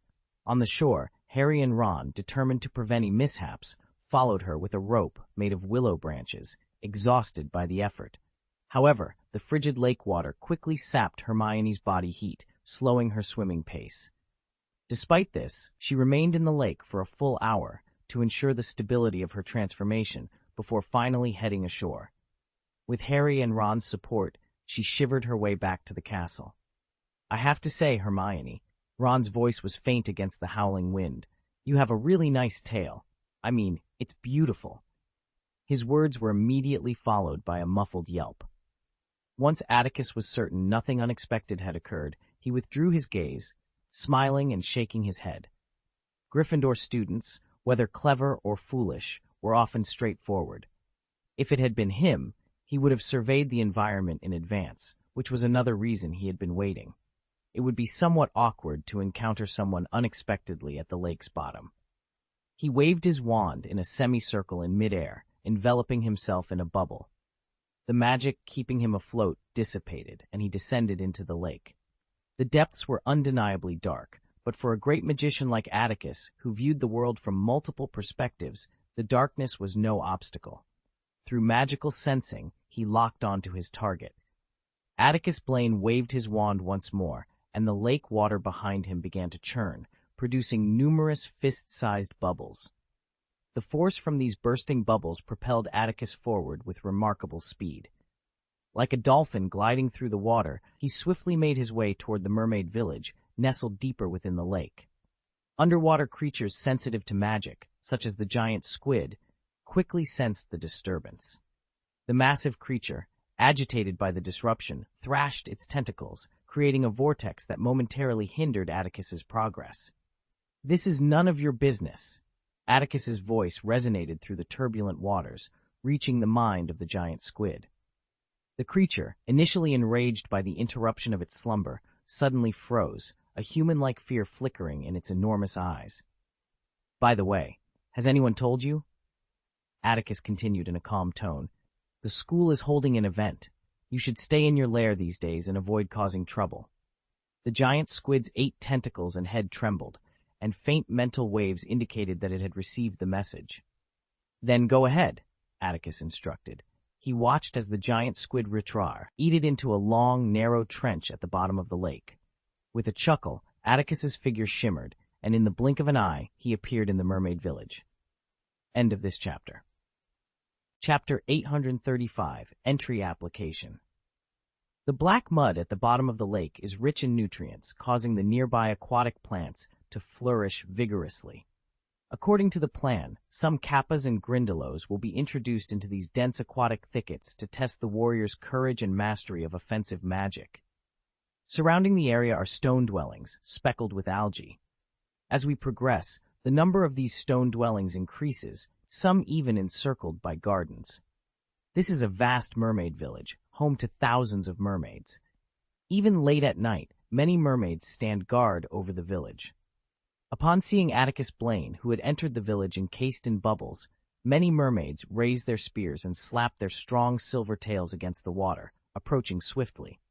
However, upon recognizing Atticus's face, distorted by the bubbles, they lowered their spears and nodded respectfully. "I'm here to check where the treasures taken from the warriors are stored," Atticus smiled. "Just checking." The mermaids began to whisper among themselves. A mermaid with a silver tail adorned with golden scales swam up to Atticus, speaking in a respectful, hoarse voice. "I can take you there, Mr. Blaine." "Oh, no need," Atticus shook his head. "Just show me the way. I'm merely taking a look." The mermaid, its face covered with iron-gray scales, appeared surprised by the refusal. Its dark yellow eyes flickered, and then, as if understanding something, it opened its incomplete teeth and pointed in a direction. "We all want Hogwarts to win, Mr. Blaine," the mermaid said before retreating into the group. Atticus smiled and nodded, aware that the mermaids likely assumed he had ulterior motives, but he saw no need to explain himself. In the village's small square, numerous cages held captive kappas and grindylows. As Atticus passed overhead, these water creatures thrashed against their cages, displaying their ferocious red faces and waving their claws. However, after Atticus cast them a slightly indifferent glance, they quickly ceased their hostility and huddled motionless in their cages. A rough statue stood in the cobblestone-paved square, a large mermaid carved from a boulder. Behind the mermaid's tail, 4 wooden pillars were placed at the lake's bottom to secure the warriors' treasures. Atticus landed in front of the wooden pillars and waved his wand with precision. The bubbles surrounding him expanded suddenly, expelling the surrounding lake water and creating an air-filled space. With a clatter, Atticus stepped onto the wet cobblestones at the lake's bottom, his sharp eyes scanning the area. Perhaps out of respect, no mermaid hid behind the rocks to spy on him. Satisfied, Atticus turned his attention to the wooden pillars before him. The pillars themselves were intact, but the issue lay beneath the lake bed. According to regulations, after selecting the warriors' treasures, Atticus, under the watchful eyes of Ministry of Magic officials, would cast spells on several individuals to ensure their safety at the lake's bottom. The mermaids would then bring these individuals to the small square, binding them there to await rescue by the warriors. With a flick of his wand, a rumbling sound echoed as cracks began to form at the lake's bottom. Moist mud and sand gushed forth like a spring, and the 4 wooden pillars trembled, the one closest to the side shaking most violently. Suddenly, it was overturned by something hidden deeper within the lake bed that surged to the surface. Atticus Blaine halted, and the tremors at the bottom of the lake ceased. His eyes were fixed on the altar, his expression unwavering. This altar, rooted in Druidic tradition, had once been placed by Cleona in the paradise of the Forbidden Forest. The ancestors of the Druid priests had used it to divine the Golden Viper and uncover its true identity. Now it seemed to possess more than one magical purpose. When Vitia relocated her operations to the Forbidden Forest, she must have utilized it as well. Its magic was undeniable. Both Atticus and Dumbledore, he had sensed the intense spatial fluctuations. Gazing at a fallen wooden pillar, Atticus pondered, likely understanding her intentions. He took a few steps back, quietly observing the altar and the area it encompassed. After a long pause, Atticus flicked his wand, causing the altar to sink deep into the ground. The collapsed wooden pillar was also restored to its upright position, but Atticus made slight adjustments to the spacing between the 4 wooden pillars. "So be it," he said with a smile. Remus and Sirius arrived sooner than Atticus had anticipated. The next morning, as the first light of dawn faded, Atticus was still asleep when a scratching sound at his office door roused him. The confusion quickly vanished from his eyes as he recognized the source. Atticus swiftly threw off the quilt, jumped out of bed, and peered out the door. Upon recognizing the visitor, the vigilance in his eyes dissipated, replaced by a lazy pride. He strolled over and opened the door to find a large black dog making comical scratching motions. Seeing Atticus's displeased stare, the dog lowered its paws and grinned sheepishly. "The disillusionment charm is quite effective, Remus," Atticus remarked, glancing at the seemingly empty corridor behind the dog, smiling and nodding. "Thanks," came the reply as the air shimmered and blurred, revealing Remus standing before Atticus with a grin. "The goblins' work enthusiasm is downright terrifying. They love holding meetings after hours. I had to sneak away using the disguise charm. How are you, Atticus? Glancing at Sirius, who was returning to his human form, Remus took a breath and followed Atticus into the office. I got your letter in the middle of the night and immediately went to Grimmauld Place to find Sirius. He was planning to head to Hogwarts after lunch, but when he heard you needed help, we set off right away to find you. Both were familiar faces in this office. Without waiting for Atticus to invite them, Sirius and Remus made their way to the sofa and settled in. With warmth in his eyes, Atticus walked to the fireplace, took the kettle off the mantelpiece, and prepared tea for the three of them. The drawer opened with a clang, and a box of snacks, a gift from fans, flew out and landed on the coffee table. The steaming cups of tea floated to the two guests. I figured you might not have had breakfast, Atticus said with a smile. Help yourselves. Sirius blinked in confusion. He had assumed Atticus was in serious trouble, prompting him to apparate to Hogwarts without delay after receiving the letter. Yet, Atticus's relaxed demeanor suggested otherwise.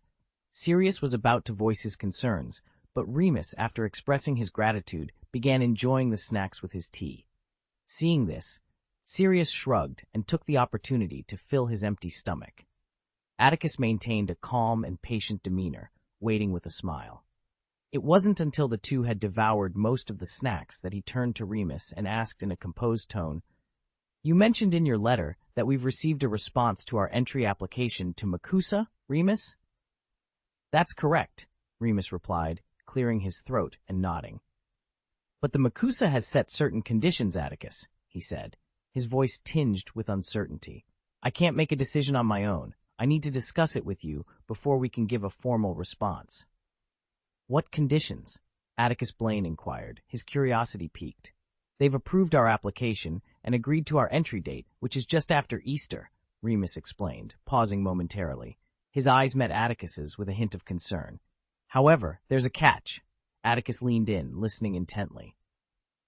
"They require you to surrender your wand upon entering the country," Remus continued, his tone serious. "You won't be allowed to possess a wand while you're there, not until you leave." End of this chapter. Chapter 836, Late Night Meeting. Demand Atticus Blaine to hand over his wand.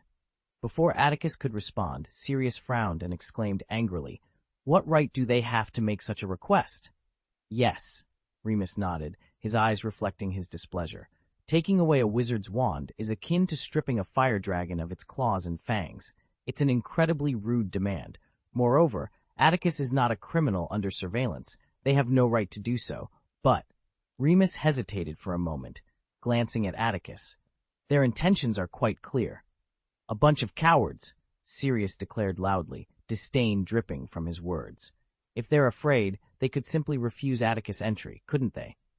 Clearly, the Magical Congress of the United States, or the officials behind this decision, are curious about Atticus. They want to see him, but they must consider his potential for destruction. Honestly, I'm not surprised they came up with such an idea. After all, New York City was severely damaged by a powerful wizard, Remus said, setting aside his emotions and speaking politely. Of course, this doesn't justify their use of extra-legal restrictive measures. Atticus, we can certainly lodge a protest with the Magical Congress of the United States of America. Their Wizard Entry and Exit Control Act contains no legal provisions requiring a wizard with no criminal record to surrender his wand before entering the United States. "If we do this," Atticus smiled, "you'll find that the Magical Congress of the United States will swiftly pass relevant laws. As soon as a wizard deemed a major threat to the United States applies for entry, the Immigration Management Center will have the right to confiscate the wizard's wand, depending on the situation." Indignant, Remus and Sirius fell silent. The Magical Congress of the United States had made it clear they were wary of Atticus, and they might indeed take such measures. "What if," Remus pondered, "you use your position as Vice President of the International Confederation of Wizards?" "The International Confederation of Wizards isn't what it used to be, Remus. The Federation has no authority to interfere in a country's internal affairs without an invitation from that country's magical government. In other words, it can only lodge a few complaints," Atticus said, sipping his tea, having already made his decision. Moreover, we're here to discuss business. Entering the country with such a strong stance would essentially declare the negotiations a failure. In that case, why make the trip? This prohibition truly put them in a difficult position. Remus frowned, thinking hard for a long time, but he couldn't come up with a solution. So be it, Atticus smiled. If they insist on taking my wand, I can hand it over, but hey, I hope they can keep it safe. But what if we encounter an emergency? Remus asked worriedly. Atticus waved his hand dismissively, as if he wasn't the one about to lose his wand. Isn't that why you're here, Remus? I trust your strength is sufficient to handle any emergencies. Remus pursed his lips, touched by Atticus's confidence, but still harbored doubts. Atticus, sensing Remus's concerns, spoke calmly. The American magical world, managed by Makusa, is a powerful magical civilization. They have more wizards than we do. This is a vast market we must strive for. Go ahead and write to them, formally agreeing to their request. At this point, Remus had no choice but to agree, and Sirius shrugged, no longer troubled. As Atticus had said, Remus was equally skilled and capable of handling danger. Now, let's get down to business, Atticus said, signaling the end of the topic. Atticus Blaine turned around and walked towards the bookshelf in his office. He opened a drawer, rummaged through it for a moment, and then pulled out an opaque bottle. He walked over to the sofa and tossed it into Remus's arms, gesturing for him to open it. "What is this?" Remus asked, frowning at the liquid inside after removing the cork. Sirius, curious, came over to take a look. "Okay." His eyes widened in surprise as he asked, "Polyjuice potion?" Atticus smiled slightly and replied calmly, "Yes, it is." Tomorrow marked the beginning of the second event in the Triwizard Tournament, and the castle buzzed with excitement. Throughout the day, the only topic of conversation among the young wizards was who would achieve the best results in the upcoming challenge. Opinions varied widely. Naturally, Durmstrang and Beauxbatons supported their respective champions, while Hogwarts, with its two champions, was divided. Hufflepuff rallied behind Cedric, and Gryffindor stood firmly with Hermione. Slytherin, driven by their disdain for Gryffindor, also backed Cedric. Meanwhile, Ravenclaw, unsurprisingly, supported Hermione, given the house's large number of female students. The lively discussions extended to the staff and even the Ministry of Magic employees, who had arrived early in the morning to set up a high platform by the lake. Goblins were busy assembling equipment for the live broadcast, adding to the charged atmosphere. Neville returned to Hogwarts after school in the afternoon, just before dinner. He headed straight to the Quidditch field to run and exercise. However, it wasn't long before he caused a stir. Fred and George interrupted his workout, convinced that Neville's sudden change in demeanor was due to the Imperious Curse. Surrounded by a crowd, Neville remained unfazed, chatting amiably with his classmates. Ron, witnessing this, rubbed his eyes in disbelief. "I think Fred and George might be right. Neville must be under the Imperious Curse," he exclaimed. Harry nodded vigorously, his face a picture of astonishment, but Hermione merely smiled and said, "I told you, you'd be surprised when you saw him." The cheerful atmosphere lingered on campus until late at night, marking one of the most relaxing days at Hogwarts in quite some time. "You better have something important to say, Dumbledore." Karkaroff grumbled as the stone gargoyle guarding the office door swung open.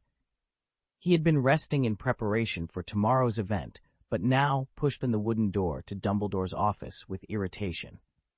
However, upon seeing the round meeting table and the people gathered around it, his expression shifted to a sweet smile. "Ah, did I miss something important, Professor Dumbledore?"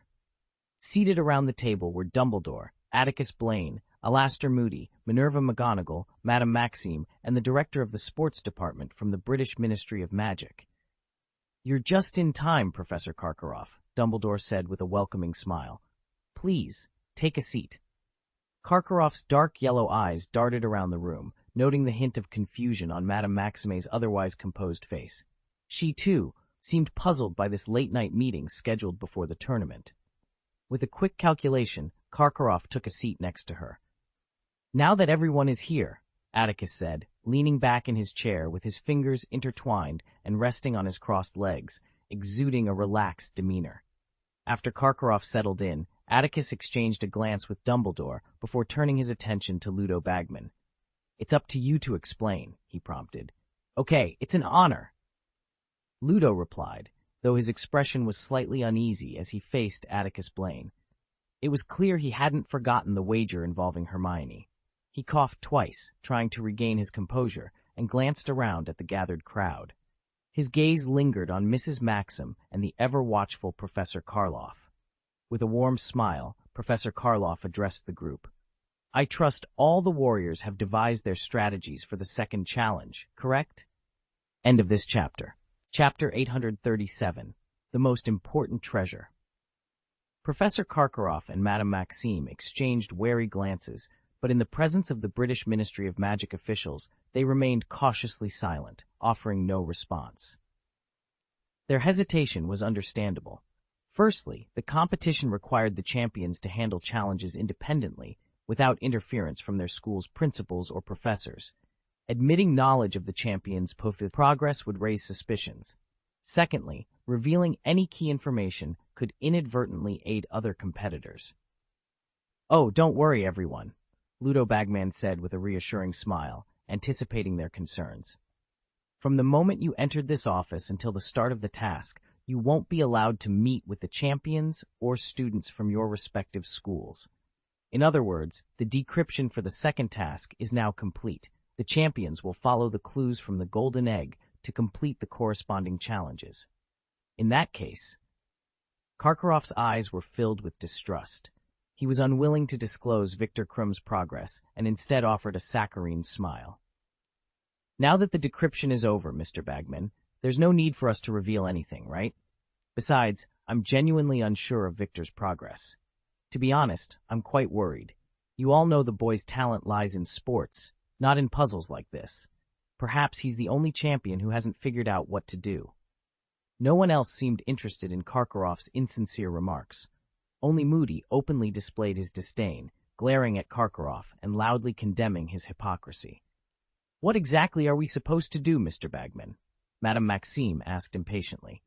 With the war about to commence, she longed to be with her students, offering encouragement and comfort. However, Ludo Bagman's insistence on their house arrest was irksome. The lack of cooperation from the Beauxbatons and Durmstrang heads left Ludo feeling somewhat at a loss. He turned to Atticus Blaine, seeking assistance. Allow me to explain, Atticus Blaine said, straightening up with a smile. In the second task, the champions must dive into the Black Lake. They have 1 hour to retrieve the treasure we have hidden there. If they exceed this time, they will lose their treasure forever. This is the clue they deciphered from the golden egg in the first task. Karkaroff, who had just been reprimanded by Moody, opened his mouth to speak, but upon seeing Moody's menacing, scarred face and piercing gaze, thought better of it and remained silent. So, to clarify, Madame Maxime said, now more at ease with Atticus's explanation, we are gathered here to discuss the treasures taken from the champions? Precisely, Madame Maxime, Ludo replied in a cheerful tone. The champions are currently asleep, and when they awaken tomorrow, they will discover that their most precious possession is missing. Only by accepting and winning the challenge can they reclaim their treasure. Victor has a Nimbus 2001, Karkaroff interjected eagerly. It was given to him when he first joined the Bulgarian Quidditch team. Although he now uses a firebolt, that Nimbus was his first game broom, and it holds great sentimental value for him. He once told me he would cherish it for life. I believe this broom is Victor's most treasured possession. If you dare to be clever. Again, Karkaroff. Moody groaned as he stood, pointing his crutch at Karkaroff with a fierce glare. I swear I'll throw you out of this office window, from the 8th floor. Let's see if your warrior can swoop in on his beloved broomstick in time to save you. Alastor, Dumbledore interjected calmly. Once Moody had settled back into his seat, still fuming, Dumbledore turned to Karkaroff, whose expression had darkened. With a gentle smile, he continued, Ludo and Atticus didn't explain things clearly enough, Professor Karkaroff, leading to your misunderstanding. Treasures, what we hold most dear, are never just gold or material wealth. They are the people in our lives. Sorry, Dumbledore. Madame Maxime said, her brow furrowed, yet maintaining her poise. I don't quite understand what you mean. In short, Atticus Blaine picked up where Dumbledore left off, According to the plan, we will take the individuals closest to each warrior, those who are crucial and irreplaceable to them. Once selected, these individuals will be brought here, and I will cast a spell to ensure their safety for an hour beneath the lake, awaiting rescue by the warriors. Before Madame Maxime could voice her objections, Atticus continued, "The hints in the golden eggs are meant to create tension for the warriors. In reality, even if they fail to rescue their most important people within the allotted time, those taken to the lake will not be in any real danger." "I see," Madame Maxime muttered, frowning. "The most important person to Fleur." The proposal was indeed unconventional, and even Karkaroff appeared momentarily cautious, unsure of what would be best for Victor. Should he suggest someone insignificant to avoid burdening Victor, or choose someone truly important to ignite Victor's competitive spirit? What is Hogwarts planning to do? Karkaroff's thoughts mirrored those of Madame Maxime, who also grew more cautious. Who are the important people you've selected for the 2 Hogwarts champions? Oh, we haven't started yet. Ludo Bagman chimed in cheerfully. This requires discussion, doesn't it? To prevent any cheating, the important person for each warrior must be agreed upon by all. Since we're on the topic, Ludo turned to the headmaster and the 2 vice principals of Hogwarts with anticipation. Hogwarts is hosting this Triwizard tournament. Perhaps you should lead by example. Dumbledore glanced at Atticus with a smile, and Atticus nodded, saying, "No problem. For the 2 Hogwarts warriors, Mr. Cedric Diggory, I suggest the 5th-year Ravenclaw witch, Miss Cho Chang. Anyone familiar with Cedric knows that Miss Cho Chang is his girlfriend, and their relationship is quite close." "Cedric Diggory and Cho Chang," Ludo Bagman remarked, looking around. "What do you all think?" The choice seemed fitting, and even Karkaroff couldn't find fault with it. He regarded Atticus Blaine with a hint of surprise, unable to believe Atticus would be so fair. "And now, regarding Hermione Granger," Atticus paused, lowering his gaze to the table in thought. The atmosphere grew tense, and Atticus sensed that, aside from himself and Dumbledore, everyone around the table was on edge. Without a doubt, Hermione Granger's closest friends at school are Harry Potter and Ron Weasley, Atticus said, suddenly looking at Professor McGonagall. "What is your opinion, Professor McGonagall? Which of them do you believe is more important to Hermione Granger?" End of this chapter. Chapter 838, The Argument. Atticus Blaine posed a question to Professor McGonagall, catching everyone off guard. It was unexpected because Blaine was not known for being indecisive or shirking responsibility. However, upon reflection, it made sense for Minerva to be the one to answer, as she was the Dean of Wizards and knew the trio well. Yet, there was one exception, Professor Moody. Moody's lips tightened, and his magical eye seemed to malfunction as it focused on Blaine's face. Despite his rough exterior, there was a deep-seated confusion within him. What was Atticus Blaine's intention? To this day, she and Atticus had been forthright with each other. She had given him numerous hints that she would take action in the second game. Someone like Atticus couldn't possibly ignore her, yet he maintained an attitude of indifference, as if her actions were of no concern to him.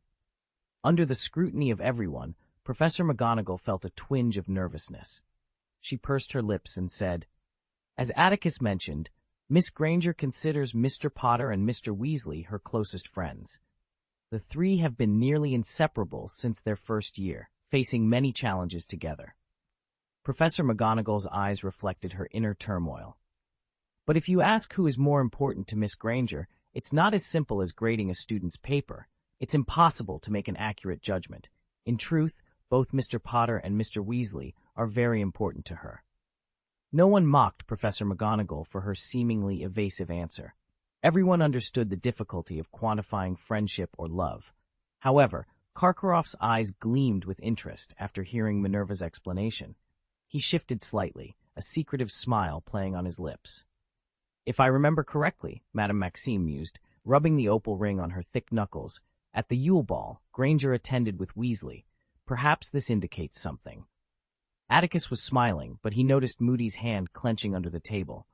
He also saw the anticipation in her eyes. In an instant, Atticus understood her conflicted state of mind. For some reason, she felt compelled to act, yet she hoped her original plan would fail justifiably. "Oh, that doesn't mean anything, does it?"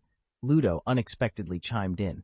Atticus was unsure if Ludo's excitement stemmed from his forthcoming reasons or if he had placed some inexplicable bets in a shady casino.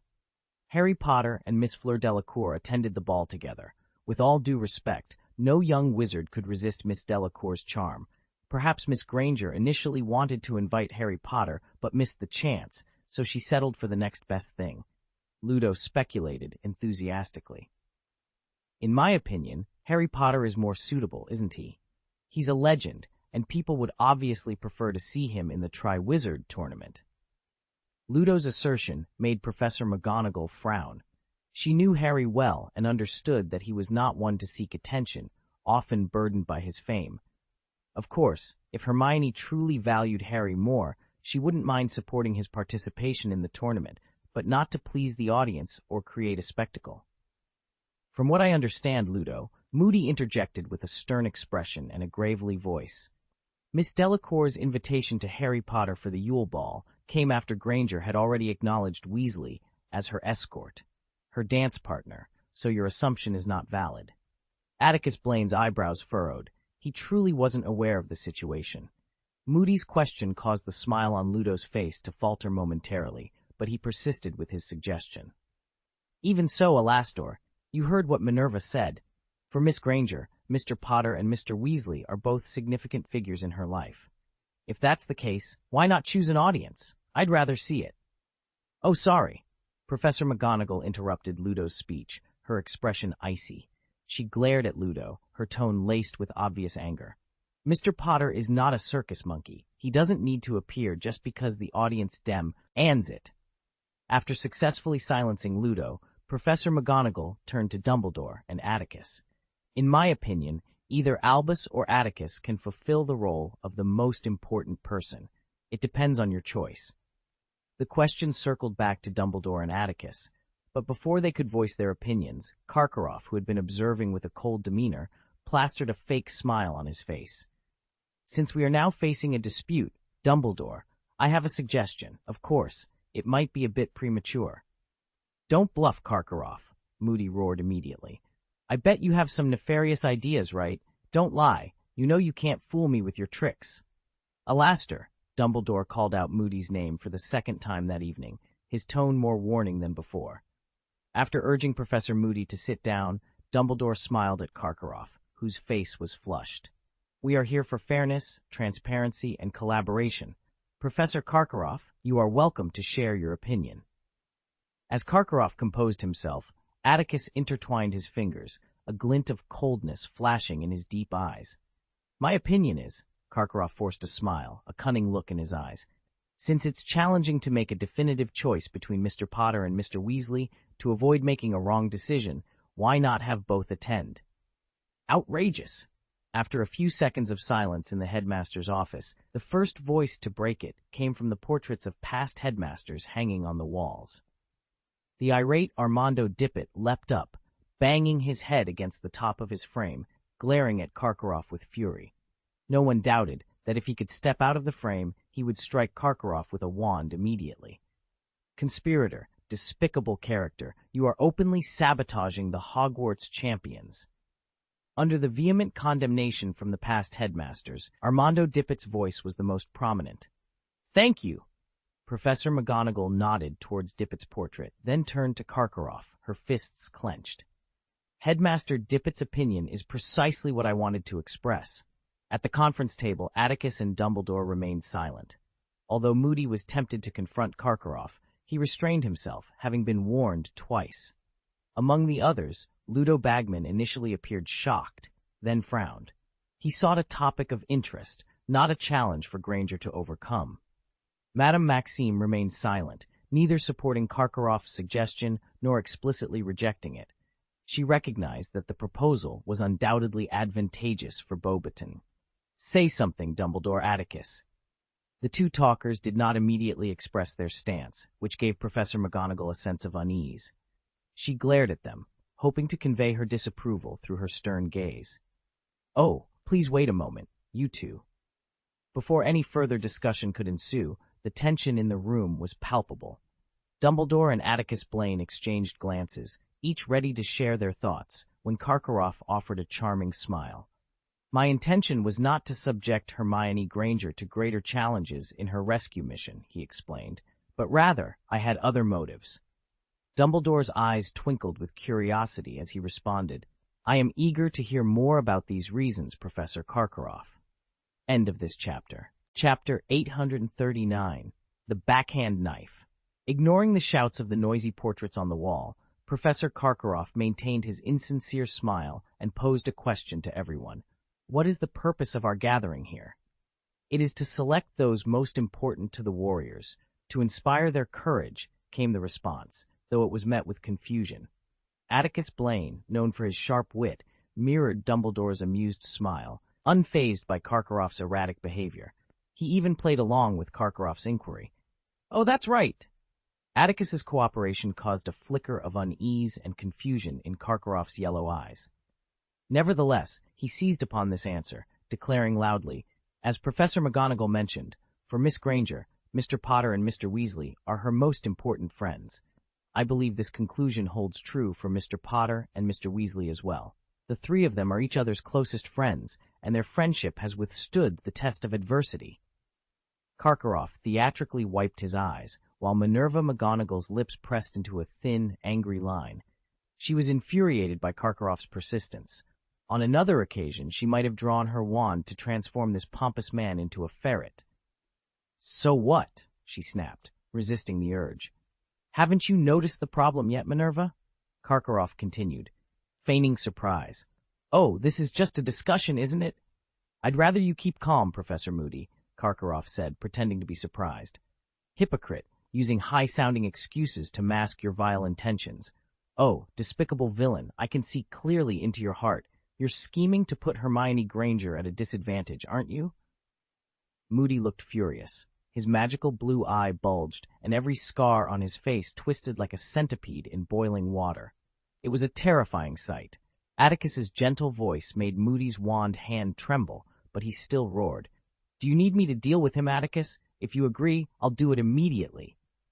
So, Madame Maxime finally intervened to calm the situation. After some effort, the atmosphere in the office became less tense, though it remained cold. Karkaroff, with an air of arrogance, continued, his eyes filled with pride. The issue isn't with Miss Granger or the person we selected, but whether the one left out will be deeply hurt. Oh, poor child, he thought he was crucial to Miss Granger, but we're telling him he's insignificant compared to the chosen one. Nonsense, Karkaroff. The tension in the room was palpable, something Ludo had not anticipated. He stood up, wiping sweat from his temples and smiling uneasily, while Professor McGonagall watched Karkaroff retreat in fear of Moody, saying nothing to stop him. It's just as you think, Minerva. Karkaroff continued. They are each other's most important people, and as you said, friendship cannot be accurately measured. But now, we must choose the most important person for Miss Granger. If we truly do this, then I must ask. Enough! Moody shouted, slamming the table and standing up. He approached the startled Karkaroff aggressively, pointing his wand at him. After a moment of contemplation, Dumbledore turned to Atticus. Anyway, Professor Karkaroff has put forward his unique opinion. I must admit I overlooked this point. What do you think, Atticus? What should three good friends do after the game? Atticus mused. Professor Moody? Minerva interjected, but as soon as the words left her mouth, she realized what Karkaroff was implying and swallowed her retort. As Ludo said, we were just discussing, Atticus replied. We cannot ignore Professor Karkaroff's proposal. Professor McGonagall and Professor Moody exchanged looks of disbelief. They hadn't anticipated that Atticus Blaine would side with Karkaroff, further complicating matters for Hermione. The unexpected turn of events left them momentarily speechless. As the host of the Triwizard Tournament, Hogwarts must exemplify fairness and justice, Atticus began, addressing the assembly. That's why we've convened this meeting without making any unilateral decisions. Karkaroff's suggestion does hold some merit. I propose we establish 2 rescue targets for Miss Hermione Granger. Atticus, Minerva exclaimed, her voice tinged with urgency. However, Atticus raised a hand, signaling her to pause, and simultaneously quieted Moody. Despite the success of his plan, Karkaroff felt a growing unease. He scrutinized the young, enigmatic face across the table, puzzled by Atticus Blaine's unexpected support and Dumbledore's apparent cooperation. "Madame Maxime?" Dumbledore inquired, his gaze gentle as he turned to the headmistress of Beauxbatons. "It's clear that Fleur's choice would be Gabrielle, her biological sister. Their bond is exceptionally close.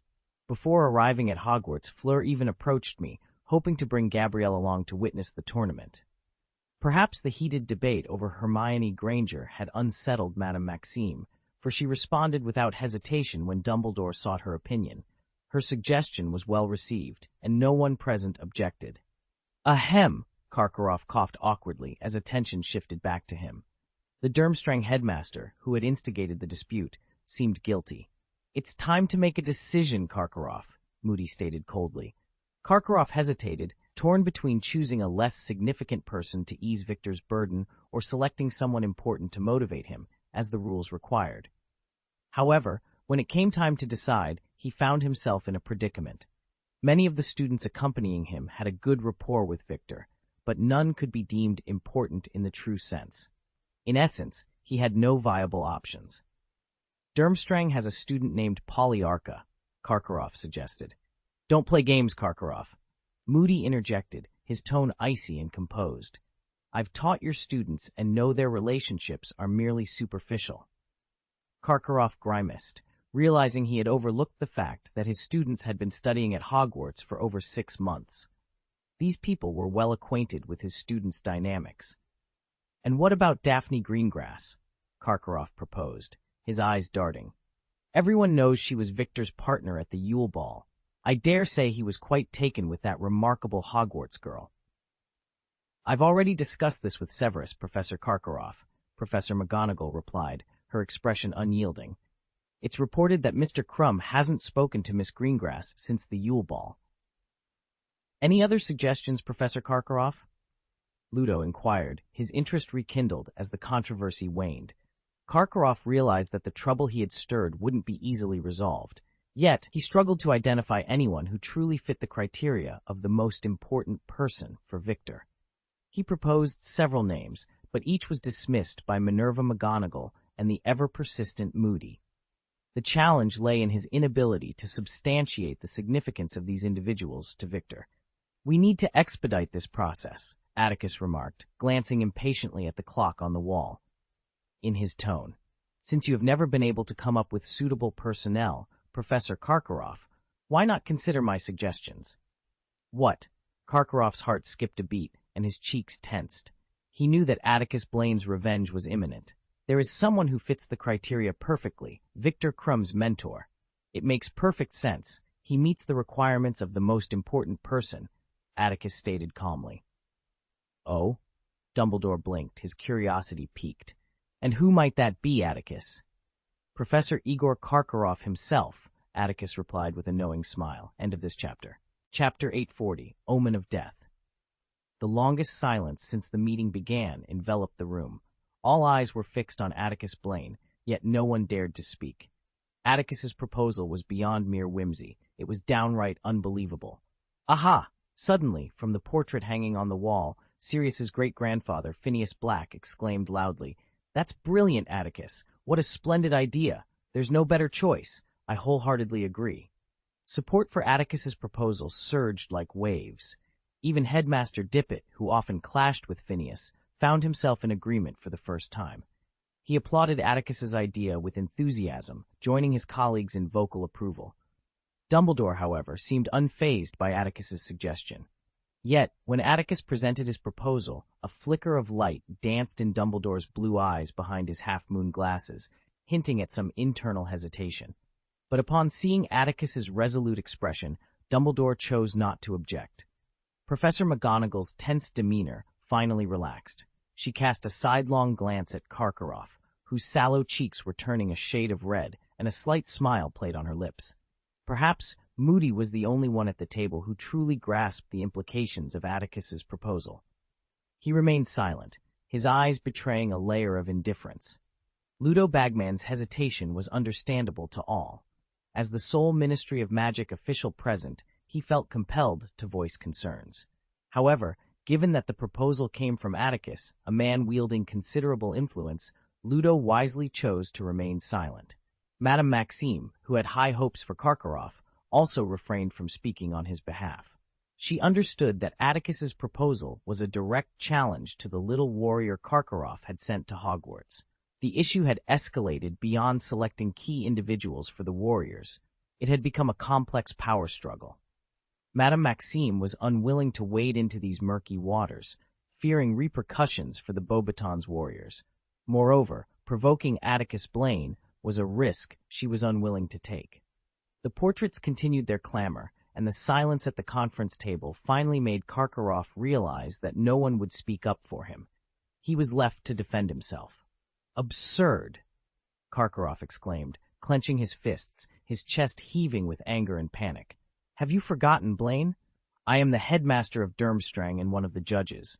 I must ensure the competition's fairness and score the warriors." "That's not an issue, is it?"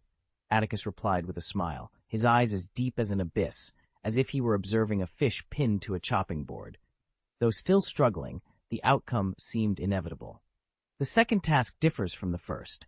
My surveillance cameras can't broadcast the entire underwater event live. The warriors' scores depend on task completion and timing, with their underwater performance relayed to us by the merpeople afterward.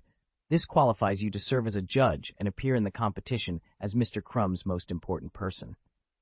Atticus's lavender eyes sparkled, and his voice turned light. "I'm a bit envious, Professor Karkaroff." Karkaroff's expression twisted with desperation as he attempted to deflect with feeble excuses. "I'm not Victor's most important person, Blaine. He has close friends, his Quidditch teammates in Bulgaria, and his parents. But we don't have the time to kidnap Mr. Crumb's teammates and parents from Bulgaria, do we?"